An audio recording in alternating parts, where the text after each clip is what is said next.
station.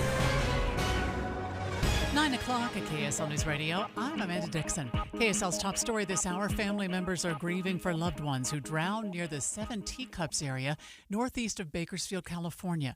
The three were canyoneering when an accident happened on Friday.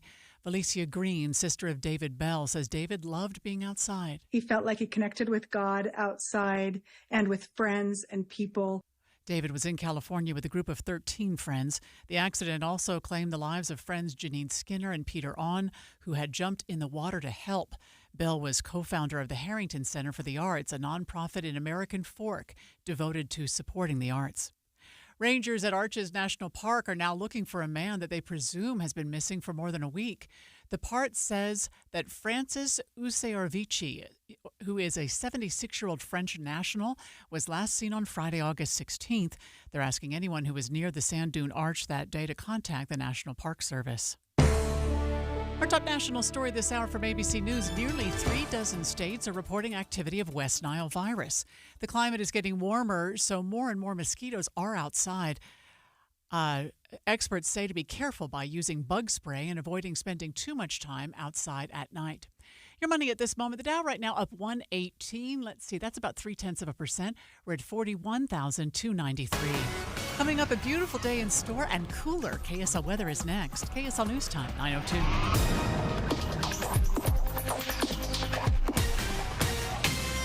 News doesn't just mean information or dates. It's the story of our local history being told in real time. Be a part of the story. This is Tim Hughes and Amanda Dixon. We hope to be a part of your story. We have you covered on KSL News Radio. Hi, Utah. It's Congressman Burgess Owens. Are you stuck dealing with a federal agency? Need help with a passport, accessing VA benefits? Or is your child seeking a Service Academy nomination? Team Owens has your back. Connect with our remarkable casework team today by calling 801-999-9801 or by visiting owens.house.gov. Paid for by official funds authorized by the House of Representatives. This August, support your Utah Symphony by getting your tickets for top-tier entertainment at Maurice Abravanel Hall. See aerial artists and dancers on stage with Cirque Cinema Troupe Vertigo. Get swept to sea at Pirates of the Caribbean in concert. Experience iconic classical works like Vivaldi's The Four Seasons and Mozart's Requiem. Right now, you can get the best available main floor seats for $25 at usuo.org/on sale. This is the day of the big sale at your gift shop. Welcome in. So this isn't just a big day for your business. It's a big day for the network keeping it all connected. That is, if it can handle the pressure. Next in line, please. So is it possible to get business internet you can really count on? It is. With 99.9% network reliability from Comcast Business. It's like this neat little bow. Do you like that gift wrap? Really ties it all together. Reliable internet for your business. It's not just possible, it's happening. Comcast Business, powering possibilities. Switch to Comcast Business and get started with reliable internet and advanced security for $49.99 a month for 12 months with a 2-year agreement. Plus, ask how to get up to a $500 prepaid card with a qualifying internet package. Don't wait. Call or go online to switch today. Offer ends 9/22/24. Restrictions apply.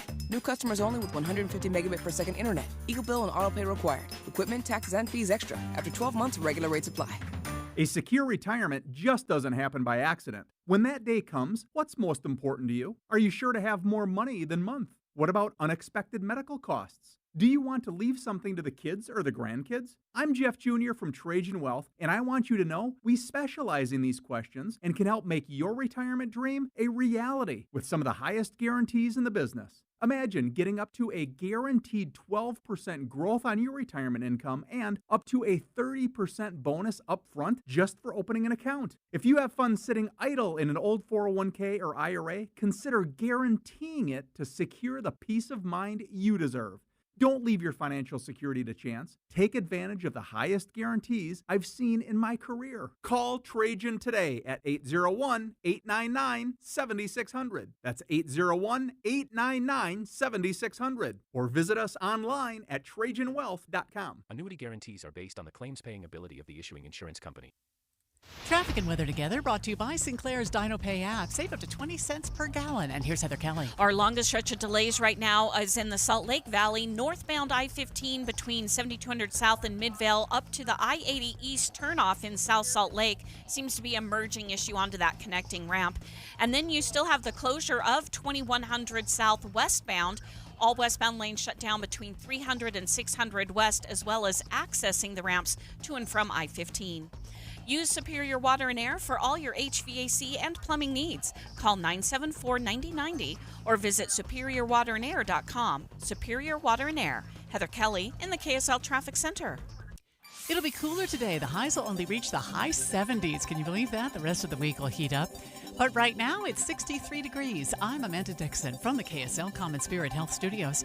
Listen online at kslnewsradio.com. We're Utah's news, traffic, and weather station. Dave and Dujanovic, your morning companions for talk, analysis, and key perspectives on Utah's biggest stories on KSL News Radio. As we head into kind of the final big fun weekend blast of summer, Labor Day weekend, Dave and I are going to focus the top of the show and then in part of the 11 o'clock hour on the 6 Utah adults who drowned since Friday while they were outdoor recreating, set out to have a good time. Their lives were stolen from them by Mother Nature, a chain of unusual events, water, and all the things that compile to create tragedy. You've talked a lot about paddleboard safety, and we will definitely dive into that. But there's an angle that I think we need to explore more about whirlpools. It's 9:06. It's time for the launch.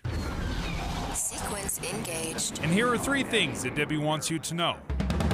Countdown. 3. I just couldn't believe it, Dave, when I woke up this morning and I saw all of the headlines. We've had 6 Utah adults lose their lives while they're outdoor recreating, there to have a good time. They set out to have fun outside, and then the worst happens. In our 9 o'clock hour, we are going to focus specifically on the whirlpool that trapped 3 Utahns. In the 11 o'clock hour, we are going to go in depth on the paddleboarding deaths. One is at Flaming Gorge and also at Quail Creek.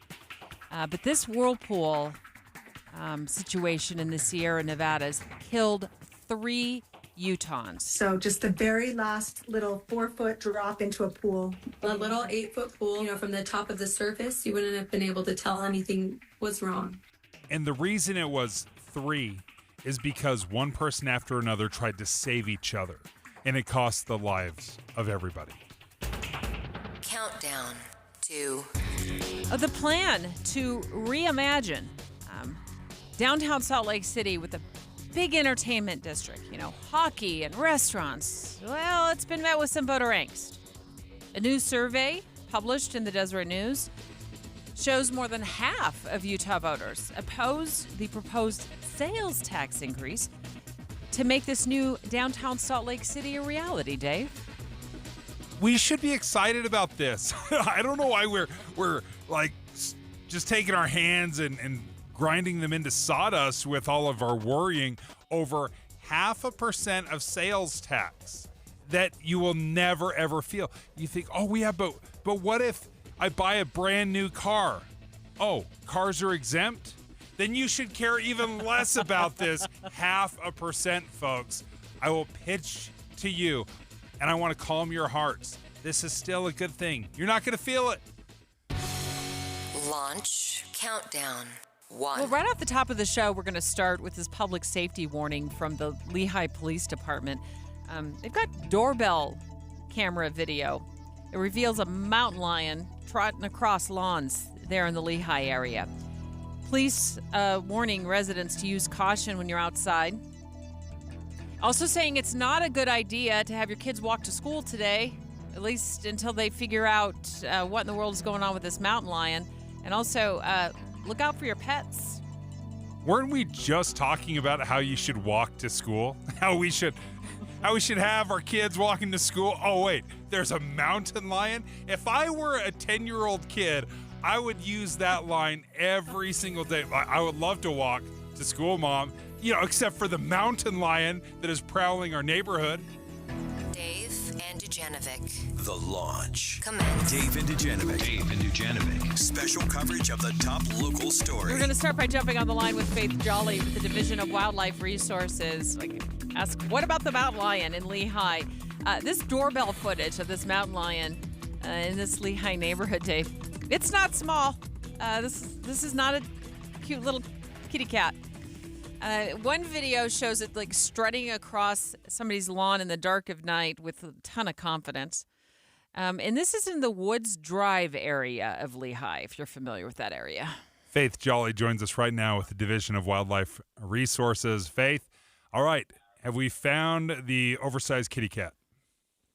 We have not, no. So we did get a report about it this morning, but with a lot of these incidents, by the time we get there, it's long, long gone. So we are just kind of telling people to be aware that it's in the area, to take a couple of precautions, but at this time we're not actively searching for it, and we're just asking people to report it if they see it again or if it's, bedded down in a yard or something like that.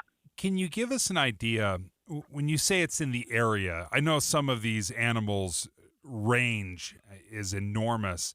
Well, what kind of range does a mountain lion typically have? Yeah, they will travel quite a ways, and that's why it is difficult whenever they wander into urban areas. Typically, they're just kind of going through. They're migrating through, typically following deer because that's their main food source. Sometimes they're younger mountain lions. They're just trying to establish a new range, kind of a new area. But yeah, we've seen them migrate hundreds of miles with some of the ones that we've GPS collared. So it is kind of tricky, again, to respond to some of these situations because, like I said, by the time we get there, they've moved on. Okay, so the police there in the Lehi area put out this warning that maybe it's not a good idea to have your kiddos walk to and from school today. Does the Division of Wildlife Resources echo that? We do, yeah. So there's a couple of tips that we provide just and kind of, give guidance on when there are mountain lions in neighborhoods or when people are out hiking or whatever in the mountains. But yes, not being alone is one of those that we recommend. And especially if it's in a neighborhood in particular, we do recommend that people don't let have their kids or their pets outside alone, just kind of monitor them, be out with them. Don't let your pets out in your yard by themselves, just when they are in this area. Just for precautions. Faith, I do wonder, because we have doorbell cameras, is this a unique problem, or are we just finding out that there's more mountain lions in our neighborhoods than we realize because we have these doorbell cameras that catch everything? Yeah, this is a great question. It's one that we get a lot. Anytime we see bears or cougars or other, big wildlife species in some of our neighborhoods. And our biologists have said, yes, we have healthy bear and cougar populations right now in the state, but it's not necessarily that their populations are increasing or that they're coming into neighborhoods more. They do think it really is just because more people have security and doorbell cameras and we're seeing them more, right? They're typically in dusk, dawn, nighttime, so you're not usually going to see them unless, again, you catch it on a camera like this. So, yeah, they've kind of always been there. We just weren't really aware of it. So, yeah, we're kind of just trying to make people aware that, yes, we do have these wildlife species and they do occasionally migrate through neighborhoods. Faith, I got to get this question in before we let you go. Faith Jolly with the Division of Wildlife Resources on the line with us right now in light of the mountain lion spotting in Lehi. Where would these mountain lions, where do they generally hide? Could they potentially be up in a tree? Could they be in somebody's shed? I just want to get a little more public safety information out to our listeners this morning in that area. Yeah, so typically if they're migrating down into some of these lower elevation valley neighborhood areas, they are, like I said, usually just migrating through. So we don't honestly usually see them, climb up in a tree or bed down somewhere. It does occasionally happen, but when we've seen it, we have just seen them kind of hang out in shrubs in someone's backyard type of thing. So again, that is something we want people to report. If it's just passing through, you've seen it once on your camera, probably not a big deal because it's just moving through. But if it's killed anything in your yard, if it's killed a deer or anything, or if it's appearing several times on your security camera, we do want that reported because that kind of indicates that it's sticking around in that area. Faith Jolly, thanks for joining us from the DWR. On to our other top story this morning. Since Friday, we have had 6 Utah adults drown while recreating outside. Next, Dave and I want to go in depth on the 3 whose lives were lost in the Sierra Nevadas while they were canyoneering together, and they got caught in a whirlpool. Dave and Dujanovic. Current events can have a lot of moving parts. Our job is to make it easy to keep up. You're part of a bigger world, so spend 15 or 20 minutes here and be part of it. Join us weekday mornings between 5 and 9 on KSL News Radio. If you're thinking about joining a fat loss program, the chances that you're going to have big results skyrockets because research has shown that if you try to lose weight on your own, you might lose a pound or 2. If you join a program, you're going to lose 10 times that amount. You'll lose 10, 20 pounds. Well, with Salt Lake City Fat Loss, many clients will lose 20 to 30 pounds in just a month or 2. They say they have this secret to losing up to a pound of fat every single day. Well, I saw that. In my first 3 weeks with Salt Lake City Fat Loss, I lost 25 pounds. I lost 57 overall. And I did it without surgery, without injections, no point counting, no exercising. That was a little bit of a worry. I thought they'd just put me on this insane, massive exercising program where I was running a marathon daily. No, that is not what it is about. There's no prepackaged meals to buy either. So if you're interested in seeing huge results like I saw, Salt Lake City Fat Loss will give you a free consultation. They'll walk you through it. slcfatloss.com is the website. Just visit slcfatloss.com.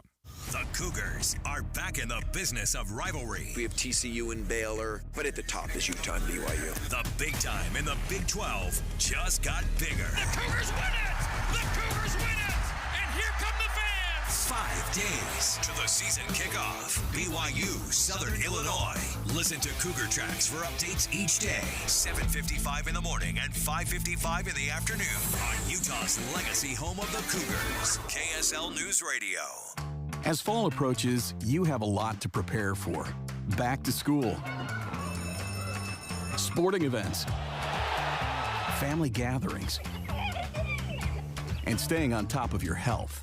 The virus that causes COVID-19 continues to evolve. So this fall, no matter what you're prepping for, you can prioritize your family's health and make a game plan for COVID-19 vaccination.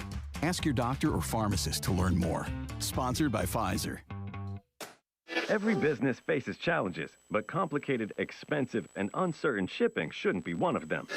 With USPS Ground Advantage from the United States Postal Service, you can avoid all the noise.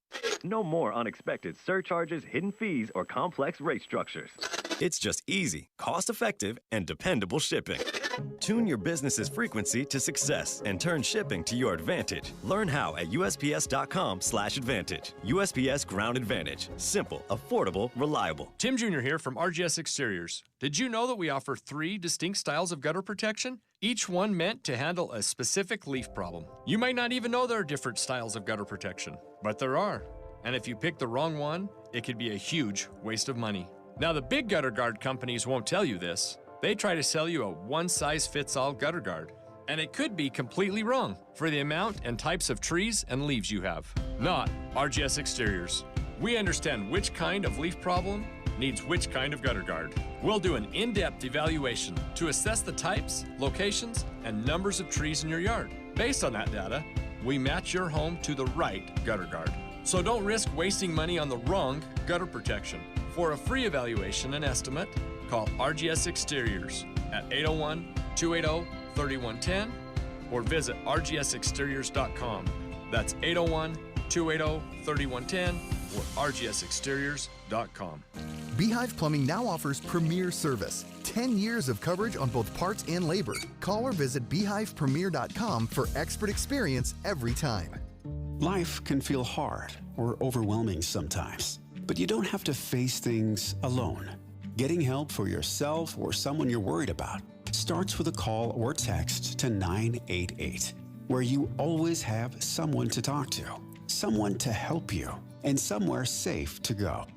988 Utah. is here for anyone experiencing mental health challenges or emotional distress. 988 Utah can even help you navigate how to support your struggling loved ones. Whether you're struggling with anxiety, depression, or suicidal thoughts, trained professionals are ready to listen and provide free, confidential support 24/7. Utah, don't hesitate to call or text 988 for you or someone you care about. The caring staff at 988 Utah can connect you to the right resources. Learn more at 988lifeline.org. With the 3 things you need to know this hour, I'm Amanda Dixon. First, the construction of 2 middle schools in Cache Valley is underway. It's part of the school district's $139 million revamping plan. Second, over 12,000 students are heading back to school today in the Box Elder School District. They are the last school district in the state to head back to class. And third, college football is finally back. Utah, BYU, Utah State, and Weber State all kick off their seasons this week. Right now, sunny and 63 degrees in Salt Lake City. Back to Dave and Dujanovic on KSL News Radio. Dave and Dujanovic. It just felt like, Dave, one headline right after the other. I just thought, are these the same incidents? And no, it turns out they're all different incidents. We've had 6 Utahns since Friday who've lost their lives to drownings. They set out to have a great time in the outdoors, and as we head into Labor Day weekend, I could just think about there's going to be so many people outside recreating this weekend, just enjoying the last blast of summer, that I really want to talk about all of these situations that happened this past weekend since Friday. But let's start with the Whirlpool. I'm going to just call it just incident. Sounds just too benign. I mean, this is just horrible what happened to these 3 Utah adults in the Sierra Nevadas. They were out canyoneering, and now 3 of them are dead because they drowned in a whirlpool. This is something that has been so close to me my entire life, Debbie. Not only was I a river rafting guide for years, whitewater rafting, but I lost my wrestling coach when I was in 8th grade to a drowning, very similar, not a whirlpool, but jumping in to save his son. Which he did, but then he passed away. So I've been very aware of this, and when these stories bubble up, I just am constantly reminded of how dangerous the water can be, and at the same time, how difficult it must be if you're in this situation. And we've been taught, and we've talked to the experts about how you shouldn't dive in and go try to save somebody because it's so dangerous. They say reach, throw, don't go. But I don't know how you just sit on the sidelines, sit on the sides and watch somebody that is in distress, that is drowning, and not go in, even though logically it makes sense. Well, there's this group of 13 Utahns, according to our reporting here at KSL News Radio, all experienced canyoneers. They head to this area. I'd never heard of this before, the 7 Teacups. I'm also not a canyoneer. It's about 80 miles outside of Bakersfield, California. So that's why they're in California. And it's late in the afternoon, kind of coming up on early evening. And you've got apparently one member of the group who descends into a pool of water. Now, this is outdoors. This isn't a whirlpool like hot tub kind of situation. This is outdoors. They're outside recreating, and one descends into this pool of water.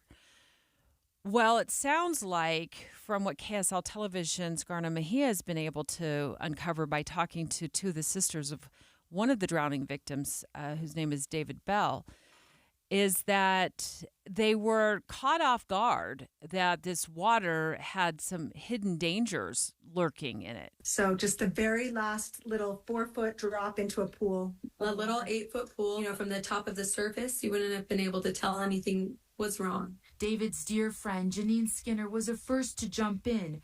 That's when they realized something was wrong. Janine appeared to be caught in an undercurrent. She couldn't get out. Rushing to help, their friend Peter On jumped in, followed by David. It sounds like it was circular, like they would kind of come under and come back up. He extended his arm, so he went in, and then Dave got in the water, and they were all three in there, and Dave was able to get himself out of the cycle at the kind of same time that Pete went unconscious. And but he saw that Janine was still in that pattern, so he went back and tried to get her out as well. All three lost consciousness. Their friends were able to pull them out within 7 minutes, but it was too late. So as you're listening to that and you see one of your friends that you're traveling with go in, I think most of us, our instincts are to dive in and help or see without fully processing the dangers that are happening. You're thinking, I know I would think, oh, I'm a great swimmer. I'm strong enough to grab her and help her and pull her out.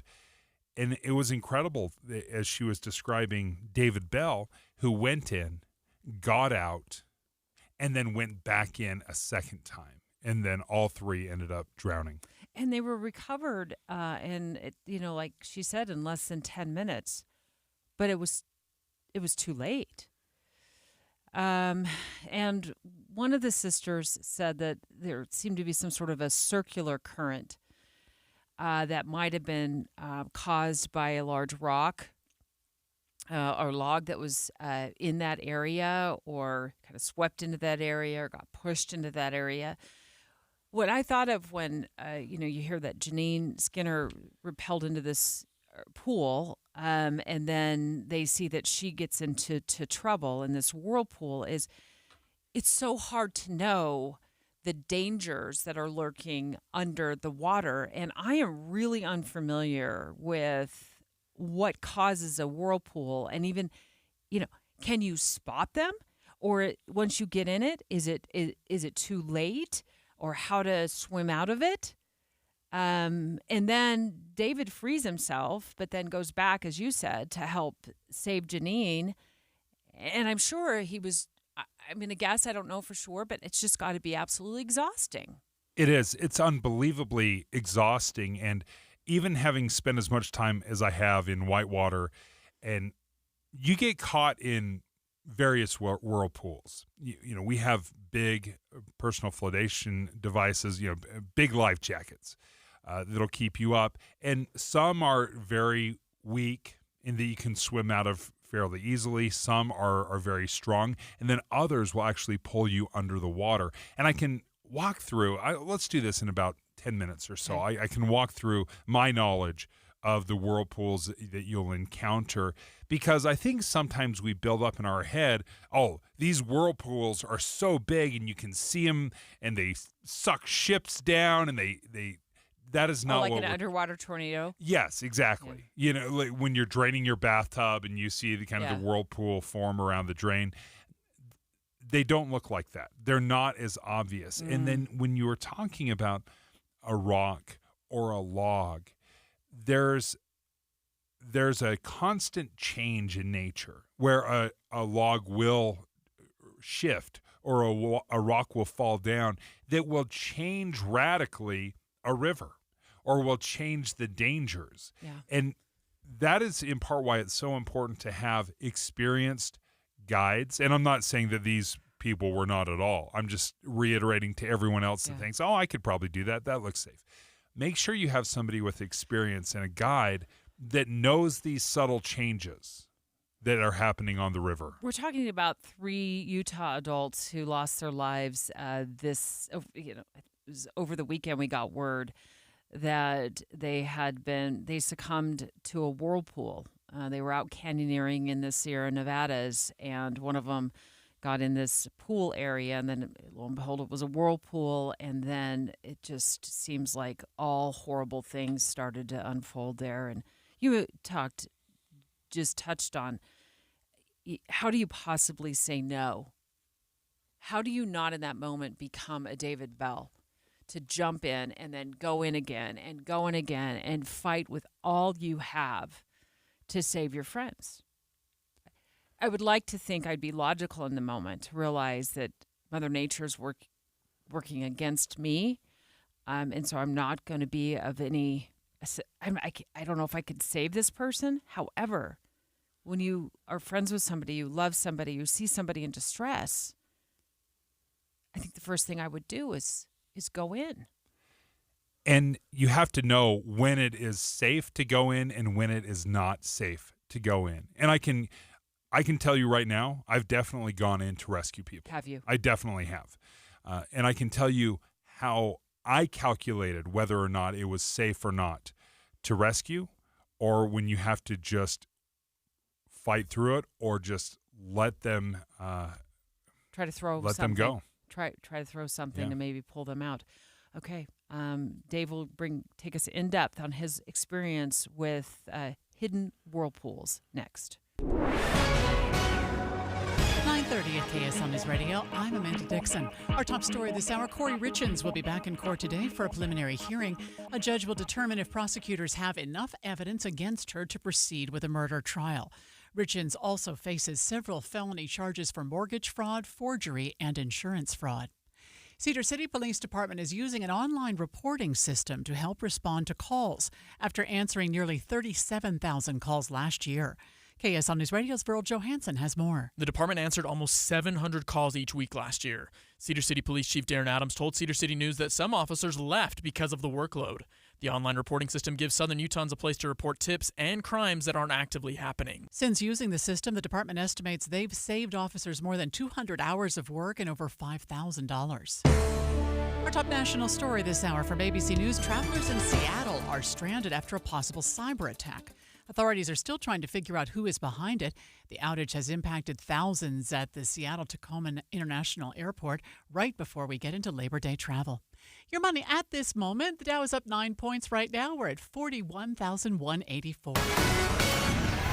Coming up, it looks like a beautiful day, sunny and cooler. KSL weather is next. KSL News Time, 9:32. You know what's great about KSL's traffic coverage? Trained traffic reporters and real listeners. Trading information and making the commute safer and faster for everyone. Every 10 minutes on the nines, we have you covered on KSL News Radio. Hi, can I help you? You don't recognize me? You look familiar. Have we met? I'm your property taxes. Oh, sure. You've gotten bigger. Guess what? Come on. No, you can't just... Give me a break. Rising property values in Utah have led to increased property taxes. Some are struggling due to those increases, but it's time for good news. AARP Utah is here to help. AARP Utah has made it the top priority to connect qualified Utahns to our state's Circuit Breaker program, which offers tax relief to renters and homeowners. If you're over 66 with a household income below $41,000, you might qualify to save up to $1,200 in property tax relief. Don't miss out. The deadline to apply for homeowners is September 1st. For more information and to see if you qualify for up to $1,200 in property tax relief, visit aarp.org/UT. That's aarp.org/UT. Get in zone, AutoZone. Welcome to AutoZone. What are you working on today? Using the Labor Day weekend to get some work done?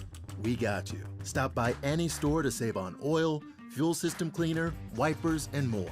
Looking for an end-of-summer wash? We've got deals for that too. Don't want to leave the garage? Get same-day delivery on AutoZone.com. Do Labor Day your way by getting something done at AutoZone. Get in zone, AutoZone. Restrictions apply. As a roofer, I don't have time to fail. Homeowners rely on me, so I rely on Beacon. Beacon's unique network of branches work together to get me what I need when I need it. And with the Beacon Pro Plus app, I've got the brands I depend on, like GAF, right at my fingertips. Now through September 15th, purchase high-quality GAF with Beacon Pro Plus and earn up to $1,500. Go to BECN.com or download the Beacon Pro Plus app today. Beacon, always building. AMCO presents Bet You Didn't Know. Bet you didn't know that your car's transmission is made up of 800 pieces. Also, bet you didn't know that AMCO's fixed over 40 million transmissions and that AMCO offers a nationwide warranty. Check out AMCO's multiple financing options so you can fix it fast and pay it off slow. That's AMCO, AA, MCO. For over 80 years, Farm Bureau Financial Services has been protecting farmers and ranchers season after season. You need to know you're covered and you've got somebody covering your back. You've got local people that everybody knows. And we have a good policy and a good agent, and I guess that's what you need to be able to sleep at night. Loyal, local, and rooted in ag for over 80 years. Learn more at fbfs.com/rootedinag. It's your future. Let's protect it. Traffic and weather together brought to you by Sinclair's Dino Pay app. Save up to 20 cents per gallon. And here's Heather Kelly. Well, Amanda, traffic is at a crawl right now northbound I-15 between 600 North and Salt Lake up to Warm Springs Road exit. It's due to a crash blocking two left lanes, the HOV lane and the left lane next to that. So everybody needs to move to the right and add about 10 minutes to your commute trying to get into North Salt Lake. We still have the closure of 2100 South. That's heading westbound between 300 and 600 West, and all the ramps to and from I-15 on 2100 South also closed due to a crash. When you choose Performance Automotive in Bountiful, you're choosing selection. 4 locations: Performance Ford Lincoln, Performance Honda, Performance Toyota, and Truck Country. See it all at performancebountiful.com. Heather Kelly in the KSL Traffic Center. It'll be cooler today, a high of only 79 degrees. We'll warm back up to 89 tomorrow. Right now, it's 64 degrees. I'm Amanda Dixon from the KSL Common Spirit Health Studios. Listen online at kslnewsradio.com. We're Utah's news, traffic, and weather station. Dave and Dujanovic, your morning companions for talk, analysis, and key perspectives on Utah's biggest stories on KSL News Radio. I'm peeking over Dave's shoulder right now across the studio, and he has the KSL News Radio story pulled up about the 3 Utah adults who lost their lives in this. I just can't even imagine. Unimaginable Whirlpool situation, horror story in the Sierra Nevadas. And all 3, like I said, adults, I think 2 of them were in their late 40s, look fit. They went out canyoneering with a group of total 13 people from Utah. They look like they know what they're doing. And yet Mother Nature stole them from us. And it happened in under 10 minutes. And my heart's broken on so many levels because this story has hit me personally. I lost a wrestling coach to a drowning when I was in 8th grade. I'll never forget that. Strong guy. He was a monster of a man. He was very strong. And I think that's part of what I've carried with my entire life as well as being a river guide. I was a river guide for years, a whitewater rafting guide. So I've actually been the guy that jumps in to rescue people before. And there are times when that is the right response, right? We don't have lifeguards at the pool that just sit on the sidelines and throw a rope at somebody. Sometimes you've got to dive in and go rescue somebody. So there are times to do it where it is safe, and there's other times when you are putting everyone else in danger by going. And David Bell, who's one of the victims, sounds like from reading up on his accomplishments, very, very well accomplished, like in the running world. Obviously, from that photo, is he on a bicycle there in that photo?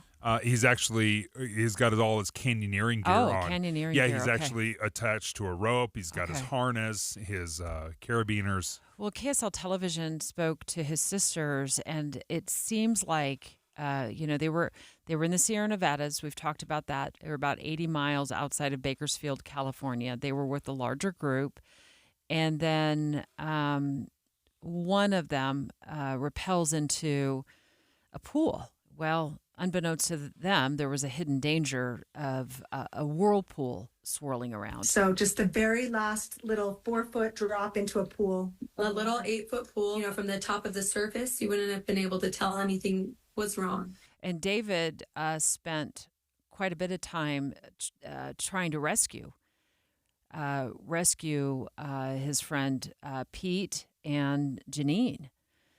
Got out at one point of the whirlpool, then went back in to rescue. They all 3 ended up losing their lives. And you know quite a bit about whirlpools, so I'm gonna listen to learn from you, Dave. There's a few things that are going on, and again, I'm not an expert, but I do have some experience with whirlpools. And they're not always the huge, monstrous whirlpools that we build up in our heads that are maybe in the ocean and, sucking down boats. Oftentimes, these are very small, but they can be powerful. I'll give you 3 different whirlpools that came to mind. Number 1, there's a drainage whirlpool. This is something that you probably see every time you fill up your bathtub, right? You pull the drain, and then you see this little whirlpool form as it's coming down. So if there is a flood or something that happens and there's a pool that builds up, if there is a release or if there is a drain, then that can create some sort of whirlpool effect that will suck people down. Now, if it drains, then no problem, but oftentimes those drainage whirlpools are just being replenished immediately. So those can be extremely dangerous. Far more common is what you will see in mountain streams, out on the river all the time, and it's created by the river currents. So typically when you're looking at a stream or a river, you've got the current that may end up somewhere in the middle of the river. And so that's going downriver. That's where the current is. Well, depending on the shape of the river, when you start moving toward the shoreline, you've got what are called eddies, where the water starts heading back upstream. So you've got the very swift current coming down the stream. Then you've got the eddies that are weaker, not as strong, but they still kind of work back upstream. Well, depending on the shape of the river, those eddies can become very strong. And where the downstream and upstream flow goes, that will create a whirlpool. Sometimes those, and I've been stuck in these before, they are so strong you can't swim to the shore because of the upstream current, and you can't swim into the main current. You can't swim in there strong enough because you're being pulled back to the shore. So you end up doing kind of this loop in the eddy where you can't swim to the shore and you can't get back into the main current. Did you feel panicked? You get so exhausted. Okay. And unless you're very experienced and just relax and someone helps you, you can be stuck in there for a very long time. And there's some currents that you cannot get out of without help. No matter how strong of a swimmer you are, even if you're in a boat, there are certain eddies that are just too strong you can't get out of without. Is there a third one? So the other one is a hydraulic. And so when you're whitewater rafting, you're there for the rapids. You want to hit the white water. So as a guide, what I'm looking for is the appropriate wave. Now, what happens is all these rapids, so if you're out on the Snake or the Colorado, the Green River, wherever you might be, the Grand Canyon, all these rapids are formed because of rocks.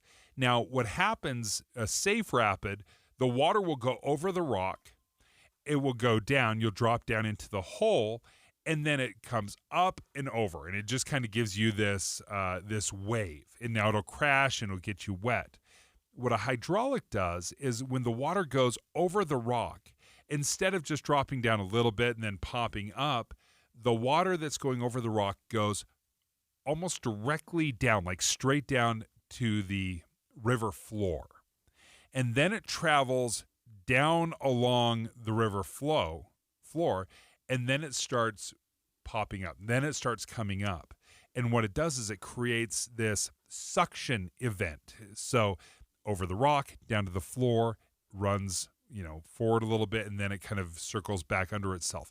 And it creates this washing machine effect. And it sucks you down under the water and will keep you under the water and will tumble you through, in many cases, for 10 seconds or 20 or 30 or 40 seconds. And you can't swim out of it.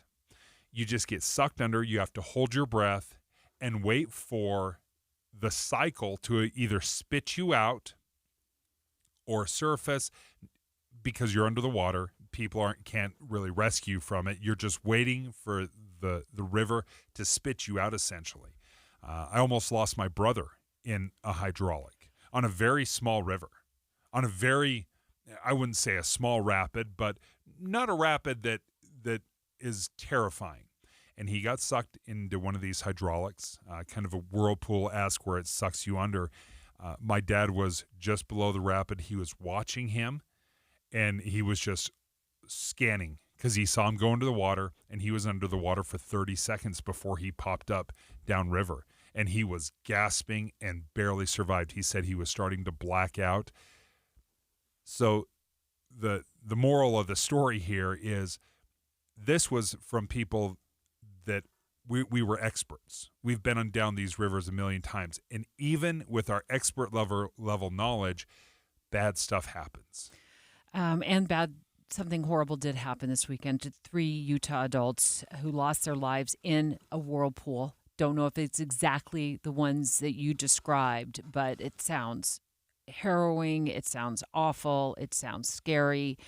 It sounds like it's practically hopeless.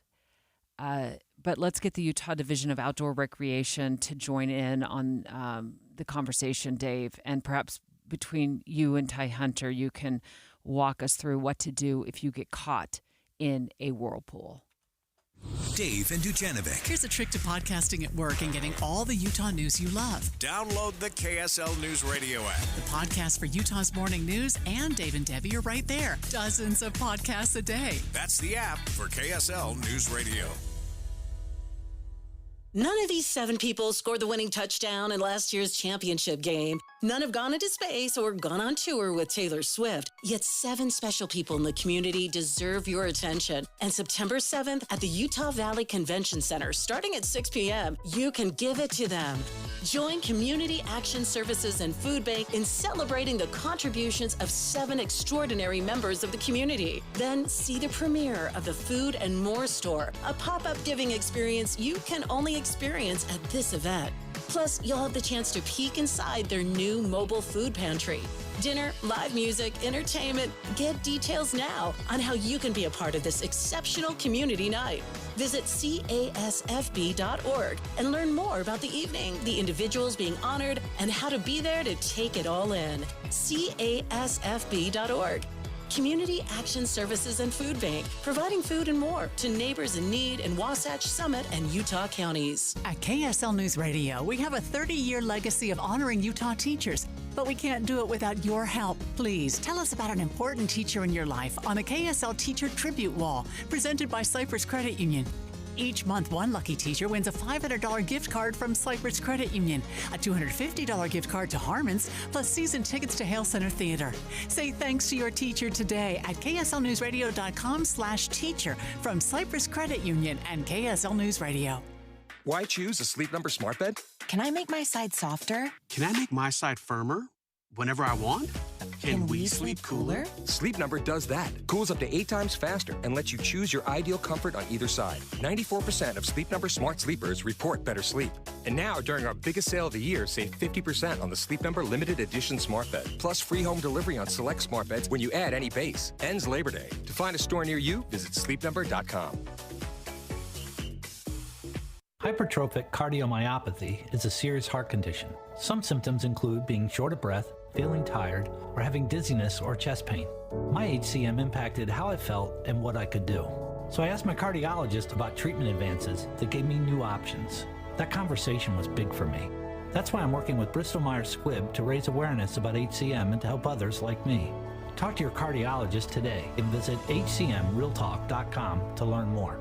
Sponsored by Bristol Myers Squibb. Everyone knows Labor Day's the best time to buy a Bullfrog spa. Start fall off with a new hot tub or swim spa for relaxation, therapy, and family fun. Bullfrog Spa's patented jetpack therapy system makes it great with personalized jetpack massage options. Now through Labor Day, get up to $5,000 off MSRP, a free water care system upgrade, and special financing. Save even more on limited scratch and dent models from our factory. Don't miss Labor Day savings at your nearby Bullfrog Spa's factory store today. Bullfrog Spas. Peaceful body, peaceful mind, peaceful home. A happy place comes in many colors.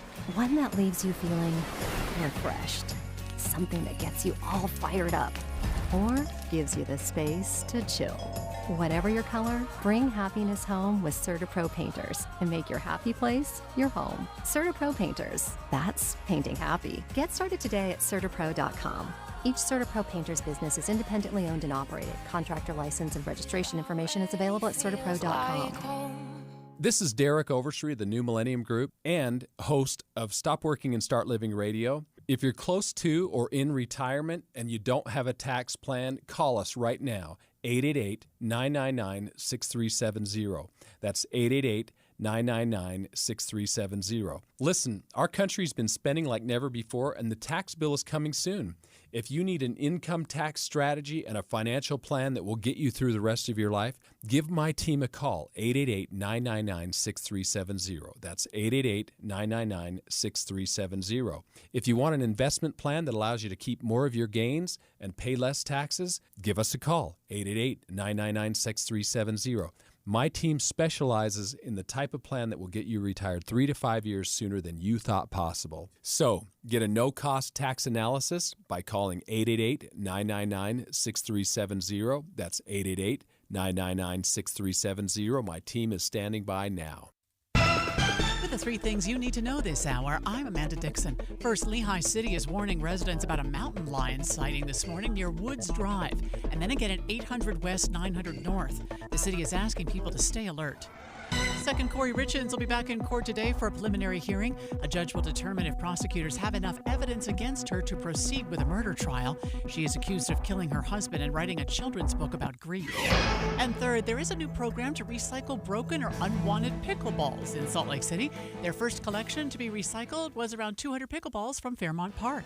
Right now, 64 in Salt Lake. Back to David Dujanovic on KSL News Radio. Dave and I talking in depth this morning about the Whirlpool that killed 3 Utah adults. They were experienced canyoneers. They'd gone over to the Sierra Nevada area with a group of 13 from Utah. And one goes into this pool area, and then there's this hidden danger. It ends up taking the lives of 3 Utahns, and it seems like they were all trying to save themselves, and then one of the adult men went in to save the female that had gone in, and he makes it out, but then he goes back in to save her. Dave, it sounds like absolute chaos. And the most surprising thing about your story about whirlpools just moments ago in your experience as a river guide is that your brother had gotten trapped in one. How did he save himself? He did nothing more than just held his breath until he was spit out by the river. Now, this was a little different than the whirlpool in a canyoneering sense where there's some pools. This was out whitewater rafting, but oftentimes there, quite frankly, is nothing that you can do other than you just hope that you can hold your breath long enough until the water spits you out. That's how we describe it in on the river. Is where it's like you just got to hold your breath. You got to be patient. You got to stay calm, and eventually it'll spit you out. But it's incredibly difficult to show that kind of patience. And you said you've actually been one to go in. Now I have. There's a time when you should go in. Now, number one, are you trained? I was a river guide, so I've been trained in rescue. You have to determine, is it safe or not to go? Am I putting myself in danger? Am I putting us both in danger?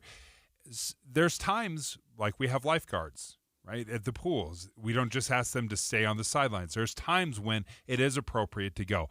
I would choose to go when there was no immediate danger. Maybe somebody was just panicking a little bit. And you had a life jacket on. I never rescued someone without a life jacket. And I had a big life jacket. These are the top of the line life jackets. And there were times when I'd go, I would take a rope with me to save somebody or a paddle where I could reach out and kind of lend some help that way. But it's an incredibly difficult decision to make if somebody is in danger to not follow in. And to try to save them. Because that's what our instincts tell us. If someone is in distress, I'm going to jump in and save them. Ty Hunter with the Utah Division of Outdoor Recreation. What a tragedy, and we've had a number of them across Utah as well with paddleboarders since Friday, and we're going to talk more in depth about that in the 11 o'clock hour time, what happened in those incidents. But talk about how does one get into the mindset not to go in and to instead, throw a rope or throw, like Dave did, some sort of like an oar or something that you can help somebody to safety? Well, I think the biggest thing is we talk about, and a lot of this happens usually happens in the spring when we have our runoffs. And I love the analogy that one of the good search and rescue members of Utah County specified was, think of it if somebody is falling off of a cliff, are you going to jump after them? Is that going to be an effective rescue technique? And it's not. So we don't need to complicate or add the number of victims that are going in. Yes, there is that need, and it is a very heart-wrenching and a hard thing to have to deal with, but you need to have the proper training, the proper gear, and maybe the proper backup to help you through these situations to effectively get somebody out of a situation like that. And that's a lot of that mindset that you're going to have to be. Very, very hard if it's a good friend, a loved one, a child. That's a hard thing. But you need to also be getting that mindset. This person, is in a situation, and can I really effectively take care of this? Ty, can you walk us through a little bit what happens? So if, say, somebody is in distress or they're drowning or in a whirlpool or something like that, and I jump in, I think a lot of people think, oh, I'm a great swimmer, I'm strong. Can you walk us through what happens? And because I don't think most people understand the level of panic that happens, especially from the person that's in distress.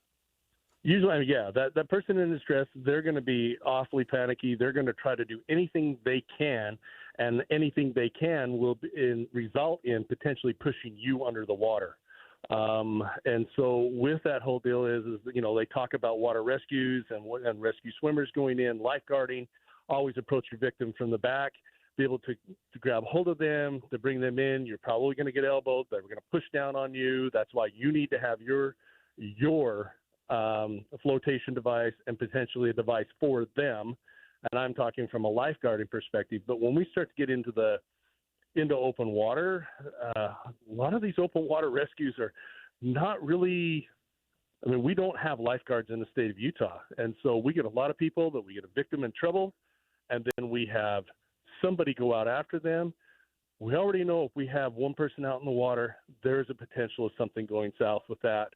And if we add one more, that may up that number. And if we add another one on it, that usually does up that number. So, statistics don't lie with this. And the biggest thing is to fall back on that adage of a reach, throw, go for help with that at that point in time, or row with that. I should say reach, throw, and then row, and then go for help. Ty Hunter, Utah Division of Outdoor Recreation. You're the boating manager there. We always appreciate the division jumping on the line. And with this busy holiday weekend coming up, Labor Day weekend on the horizon, such important advice. And that analogy, I don't think I'd heard it before. If somebody were going over a cliff, would you follow them as a way to save them? And, of course, most of us would say absolutely not. And that's such an important way to describe it. I've never heard it described so well because, of course, if someone fell off a cliff, we wouldn't follow thinking we could help. Well, that is what is happening, especially in active water like this, whether it's a whirlpool, a hydraulic, some sort of dangerous eddy. You have to be aware and understand. And this group was 13 large, and they lost 3 people. I can't imagine being in that situation where you have to just wait and watch somebody as they're in distress and as they are drowning.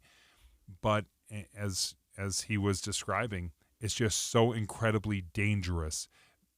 There's better ways to save somebody rather than just diving in yourself? In the last few years, I have developed a love for paddleboarding, and I do it quite frequently. And then this morning, on top of these 3 Utahns who were lost in the Sierra Nevadas, I read that there were 2 drownings had to do with paddleboarders as well since Friday. And we're going to go in depth on that in the 11 o'clock hour.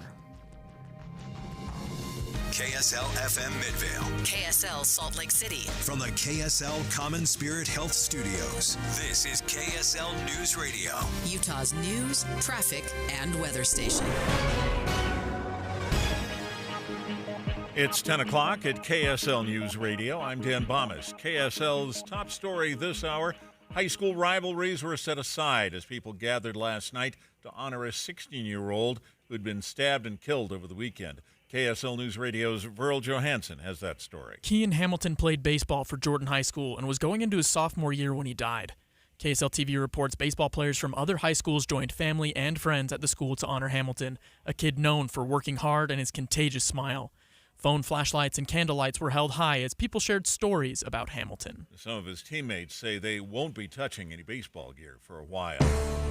Our top national story this hour from ABC News: Republican presidential nominee Donald Trump making the rounds near Washington, D.C. today, telling reporters at a stop in Falls Church, Virginia, he's not currently preparing for the ABC News presidential debate set for September 10th. I'm not spending a lot of time on it. I think my whole life I've been preparing for a debate. President Biden's poor performance in his debate with Trump was one of the factors that led to his withdrawal from the race.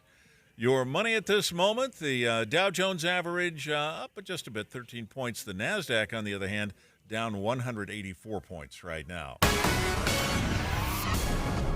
And our KSL weather looks like a sunny and cool day ahead. That's next. KSL News Time, 10:01.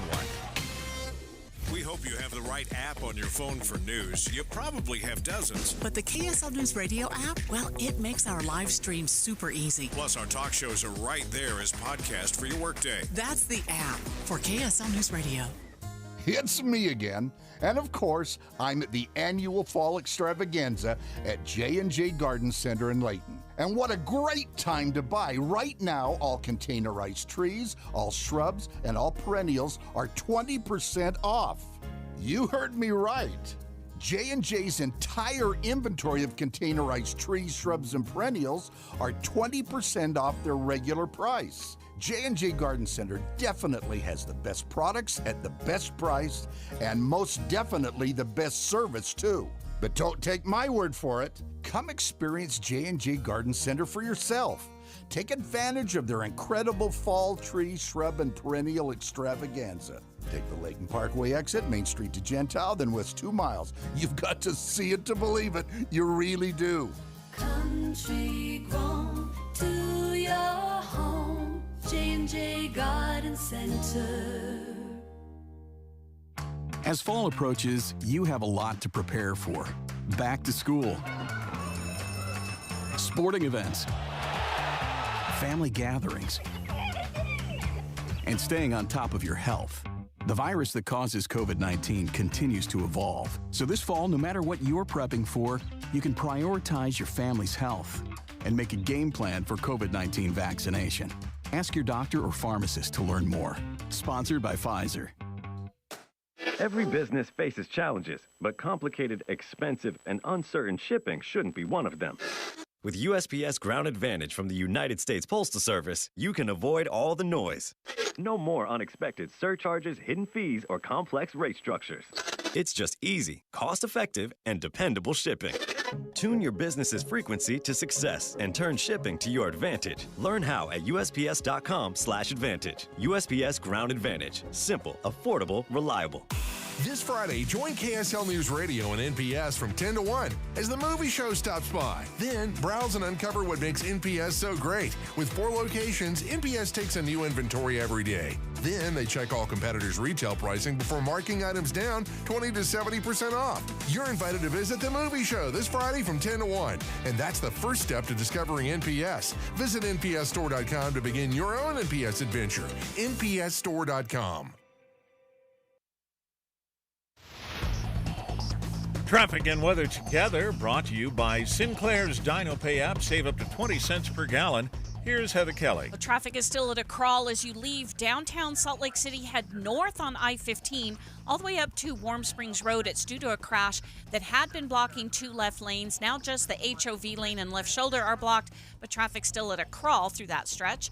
And then if you are trying to transition from the west side belt onto Legacy Parkway northbound, you also have delays there due to road construction, only one right lane open. And 2100 south in Salt Lake remains closed westbound from 300 to 600 west. Heather Kelly in the KSL Traffic Center. Sunny and cooler today with a high of 79. Temperatures warm up to 90 by the end of the week. Right now we're at 66 degrees with sunny skies. I'm Dan Bomas from the KSL Common Spirit Health Studios. Listen online at kslnewsradio.com. We're Utah's news, traffic, and weather station. Dave and Dujanovic, your morning companions for talk, analysis, and key perspectives on Utah's biggest stories on KSL News Radio. There is a plan afoot to reimagine downtown Salt Lake City with an entertainment district for not only Jazz basketball, but also our new hockey team, our professional hockey team. But it's been met with some voter angst. There is a survey that Dave caught in the Deseret News. It just got published, and it shows more than half of Utah voters oppose the proposed sales tax increase to make this new downtown Salt Lake City happen. And I get people don't like paying taxes. I don't like paying taxes either. This is a nothing burger. I am so surprised that more than half of people are like, no, I'm totally against this. I'm against raising taxes for this. When it is an extra 5 cents on $10. Can I just ask you something really quickly? Because as you were saying, this is nothing burger.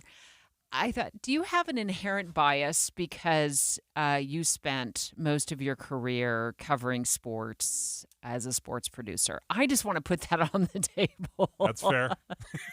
Yeah, no. You love the Jazz. That's for sure fair. You're totally, yeah. and I presume that you're excited about the new hockey club. I would give 3 of your toes for this hockey club. And okay. I mean, trust me, I am the most biased person out there. Okay. And I don't live in Salt Lake City. Sorry to play God show with that. It's not affecting me. You're like, it's a nothing burger. And I'm like, well, wait a minute. To some people who live and shop in Salt Lake City, it's a something burger. No. Okay, I will explain why even though I'm biased and even though I don't live in Salt Lake City, you're not going to feel any of this because it is such an inconsequential amount of money. You'll never even see it. So I'll walk you through some of that.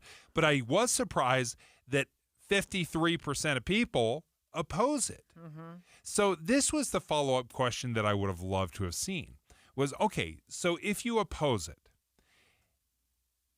and they don't pass this and the Jazz and the hockey club pack up and leave Salt Lake City, downtown Salt Lake City, do you still oppose it? Because that's what will happen. If you don't give the tax break, the Smith Entertainment Group has already purchased a huge plot of land in Sandy where they could move the team lickety-split. It's called a mall. They purchased that mall, Southtown Mall, and then surrounding shops, the shops to the north of it. The shops, Marshall's, Target, Old Navy. We know the area. But that's your projection of what could happen, right? I mean, we don't. That's my guess. It's your guess. Okay. So I think it's a pretty accurate guess, but it's still a guess. This 0.5% sales tax increase is 54% of residents oppose this plan. 38% favor it, according to Deseret News polling. 8% don't know. I think whenever I'm presented with a question like, do you want to pay more taxes? It's an automatic like, nope. No. But let's talk about what they're promising, what kind of bang for the buck with this sales tax. And just keep in mind, this is just in the Salt Lake City area, right? So if I went and shopped in West Valley City, or I went and shopped in South Jordan, I'm not going to see this little extra add-on in the sales tax to fund this project in downtown Salt Lake City. So this is just specific to Salt Lake City. So Dave's got the list of what kind of bang we get for our buck here. So first of all, you've got to, because you're bringing in a new hockey club, the new Utah Hockey Club, NHL, the Delta Center has to be reinvigorated. They got to redesign it. So they're going to dump about $500 million into renovating the Delta Center. The Delta Center has been around for almost 35 years. It is primarily a basketball arena. Basketball arenas need to be designed differently than hockey arenas. So they're going to spend about $500 million on renovating that. There's also going to be some pedestrian plaza on the east side of the Delta Center. They're shifting the doors too, which I don't know why I'm so hooked up on that, right? Yeah. They're shifting the doors to the doors will no longer be northeast, it'll be straight east. Okay, go ahead. Okay. Sorry. But nevertheless, that's part of the change. It's not just in the arena, they've got to change outside as well. So they're going to change the face of the Delta Center. They're also going to drop Third West. Now, Third West is just east of the Delta Center. It's the main, throughway. We're staring at it right now. We're staring at it right outside the station. We're on Third West as well. Now, they're going to drop Third West underground for several blocks between First South and South Temple. So they're going to drop that underground. Which is, to me, important for pedestrian safety. And also, would allow for traffic to flow more smoothly. I think it sounds like it would.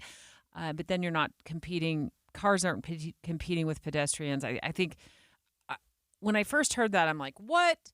But as I thought about it, and for as long as, we both worked down here at Broadcast House and we see what goes on Third West, it just without the hockey team here in town, I feel like there's going to be more and more pedestrians. And so the Third West dropping underground, I think, is potentially a safety move. Yeah, definitely. And it creates this big walkable plaza where everyone can just walk around, mill around without any danger of getting hit by a car. Okay, so that's a huge part of it. They're also going to be building a residential tower and a hotel in the area. So you're going to have people living there as well as a hotel for people to travel in. So those are the biggies. That's what's going to eat up the majority of that $900 million.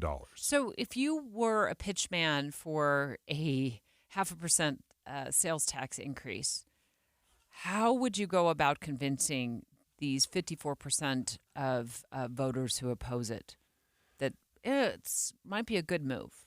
Because here's what I'm thinking. I go to buy a car, it's a 0.5% higher. I go to buy groceries, it's a 0.5% higher. Okay, so this is where it's a 0.5% on just the sales tax portion of it. Okay, so for every $10 I pay in sales tax, that's going to go up an extra nickel. Well, how much money do I have to spend to get up to even $10 in sales tax? I've got to spend over $100, right? If I spend $100, I'm going to spend about $8 in sales tax. So I've got to spend over $100, probably $125 or so, for this sales tax to affect me a nickel.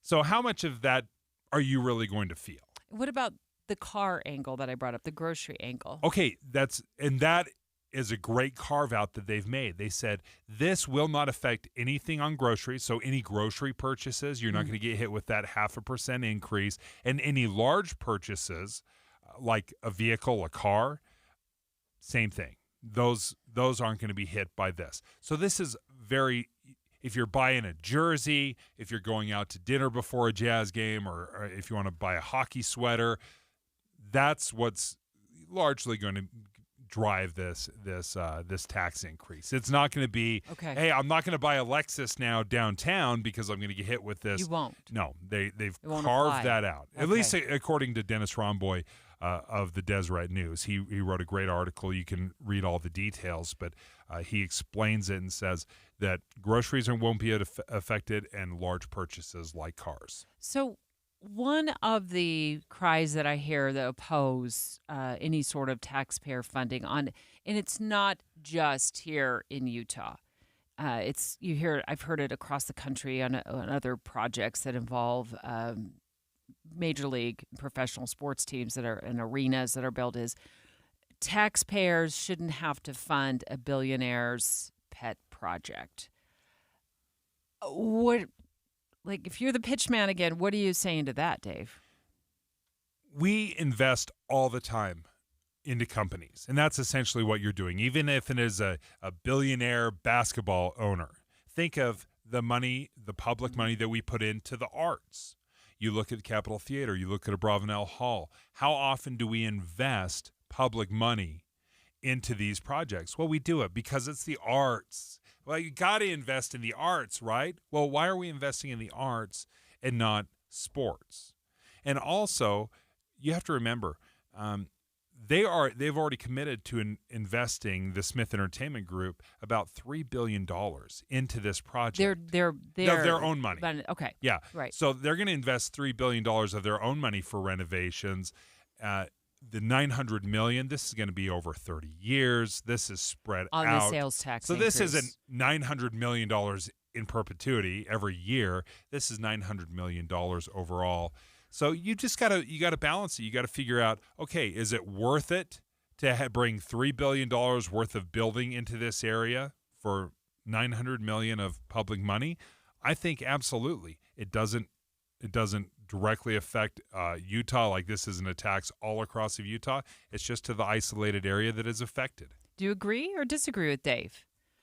A new downtown Salt Lake City, just reinvigorated with this new entertainment district. A thumbs up or a thumbs down to helping pay for that with a small sales tax increase. 801-575-TALK. 801-575-TALK. Dave's back from vacay, and he's looking forward to taking your live calls next. Dave and Dujanovic. A lot of us are filling our workdays with podcasts. When you're working, go to KSLNewsRadio.com. Click on Dave and Debbie's podcast and pick a topic and story length. Podcast with Dave and Debbie. Then get to work with KSL News Radio. Hi, this is Doug Wright. The other night, Dee and I saw one of the very first performances of the Addams Family at Hale Center Theater. As we were walking out after the performance on the Jewel Box stage, Dee said, "This is my favorite performance so far on that stage at Hale Center Theater," and that is saying something.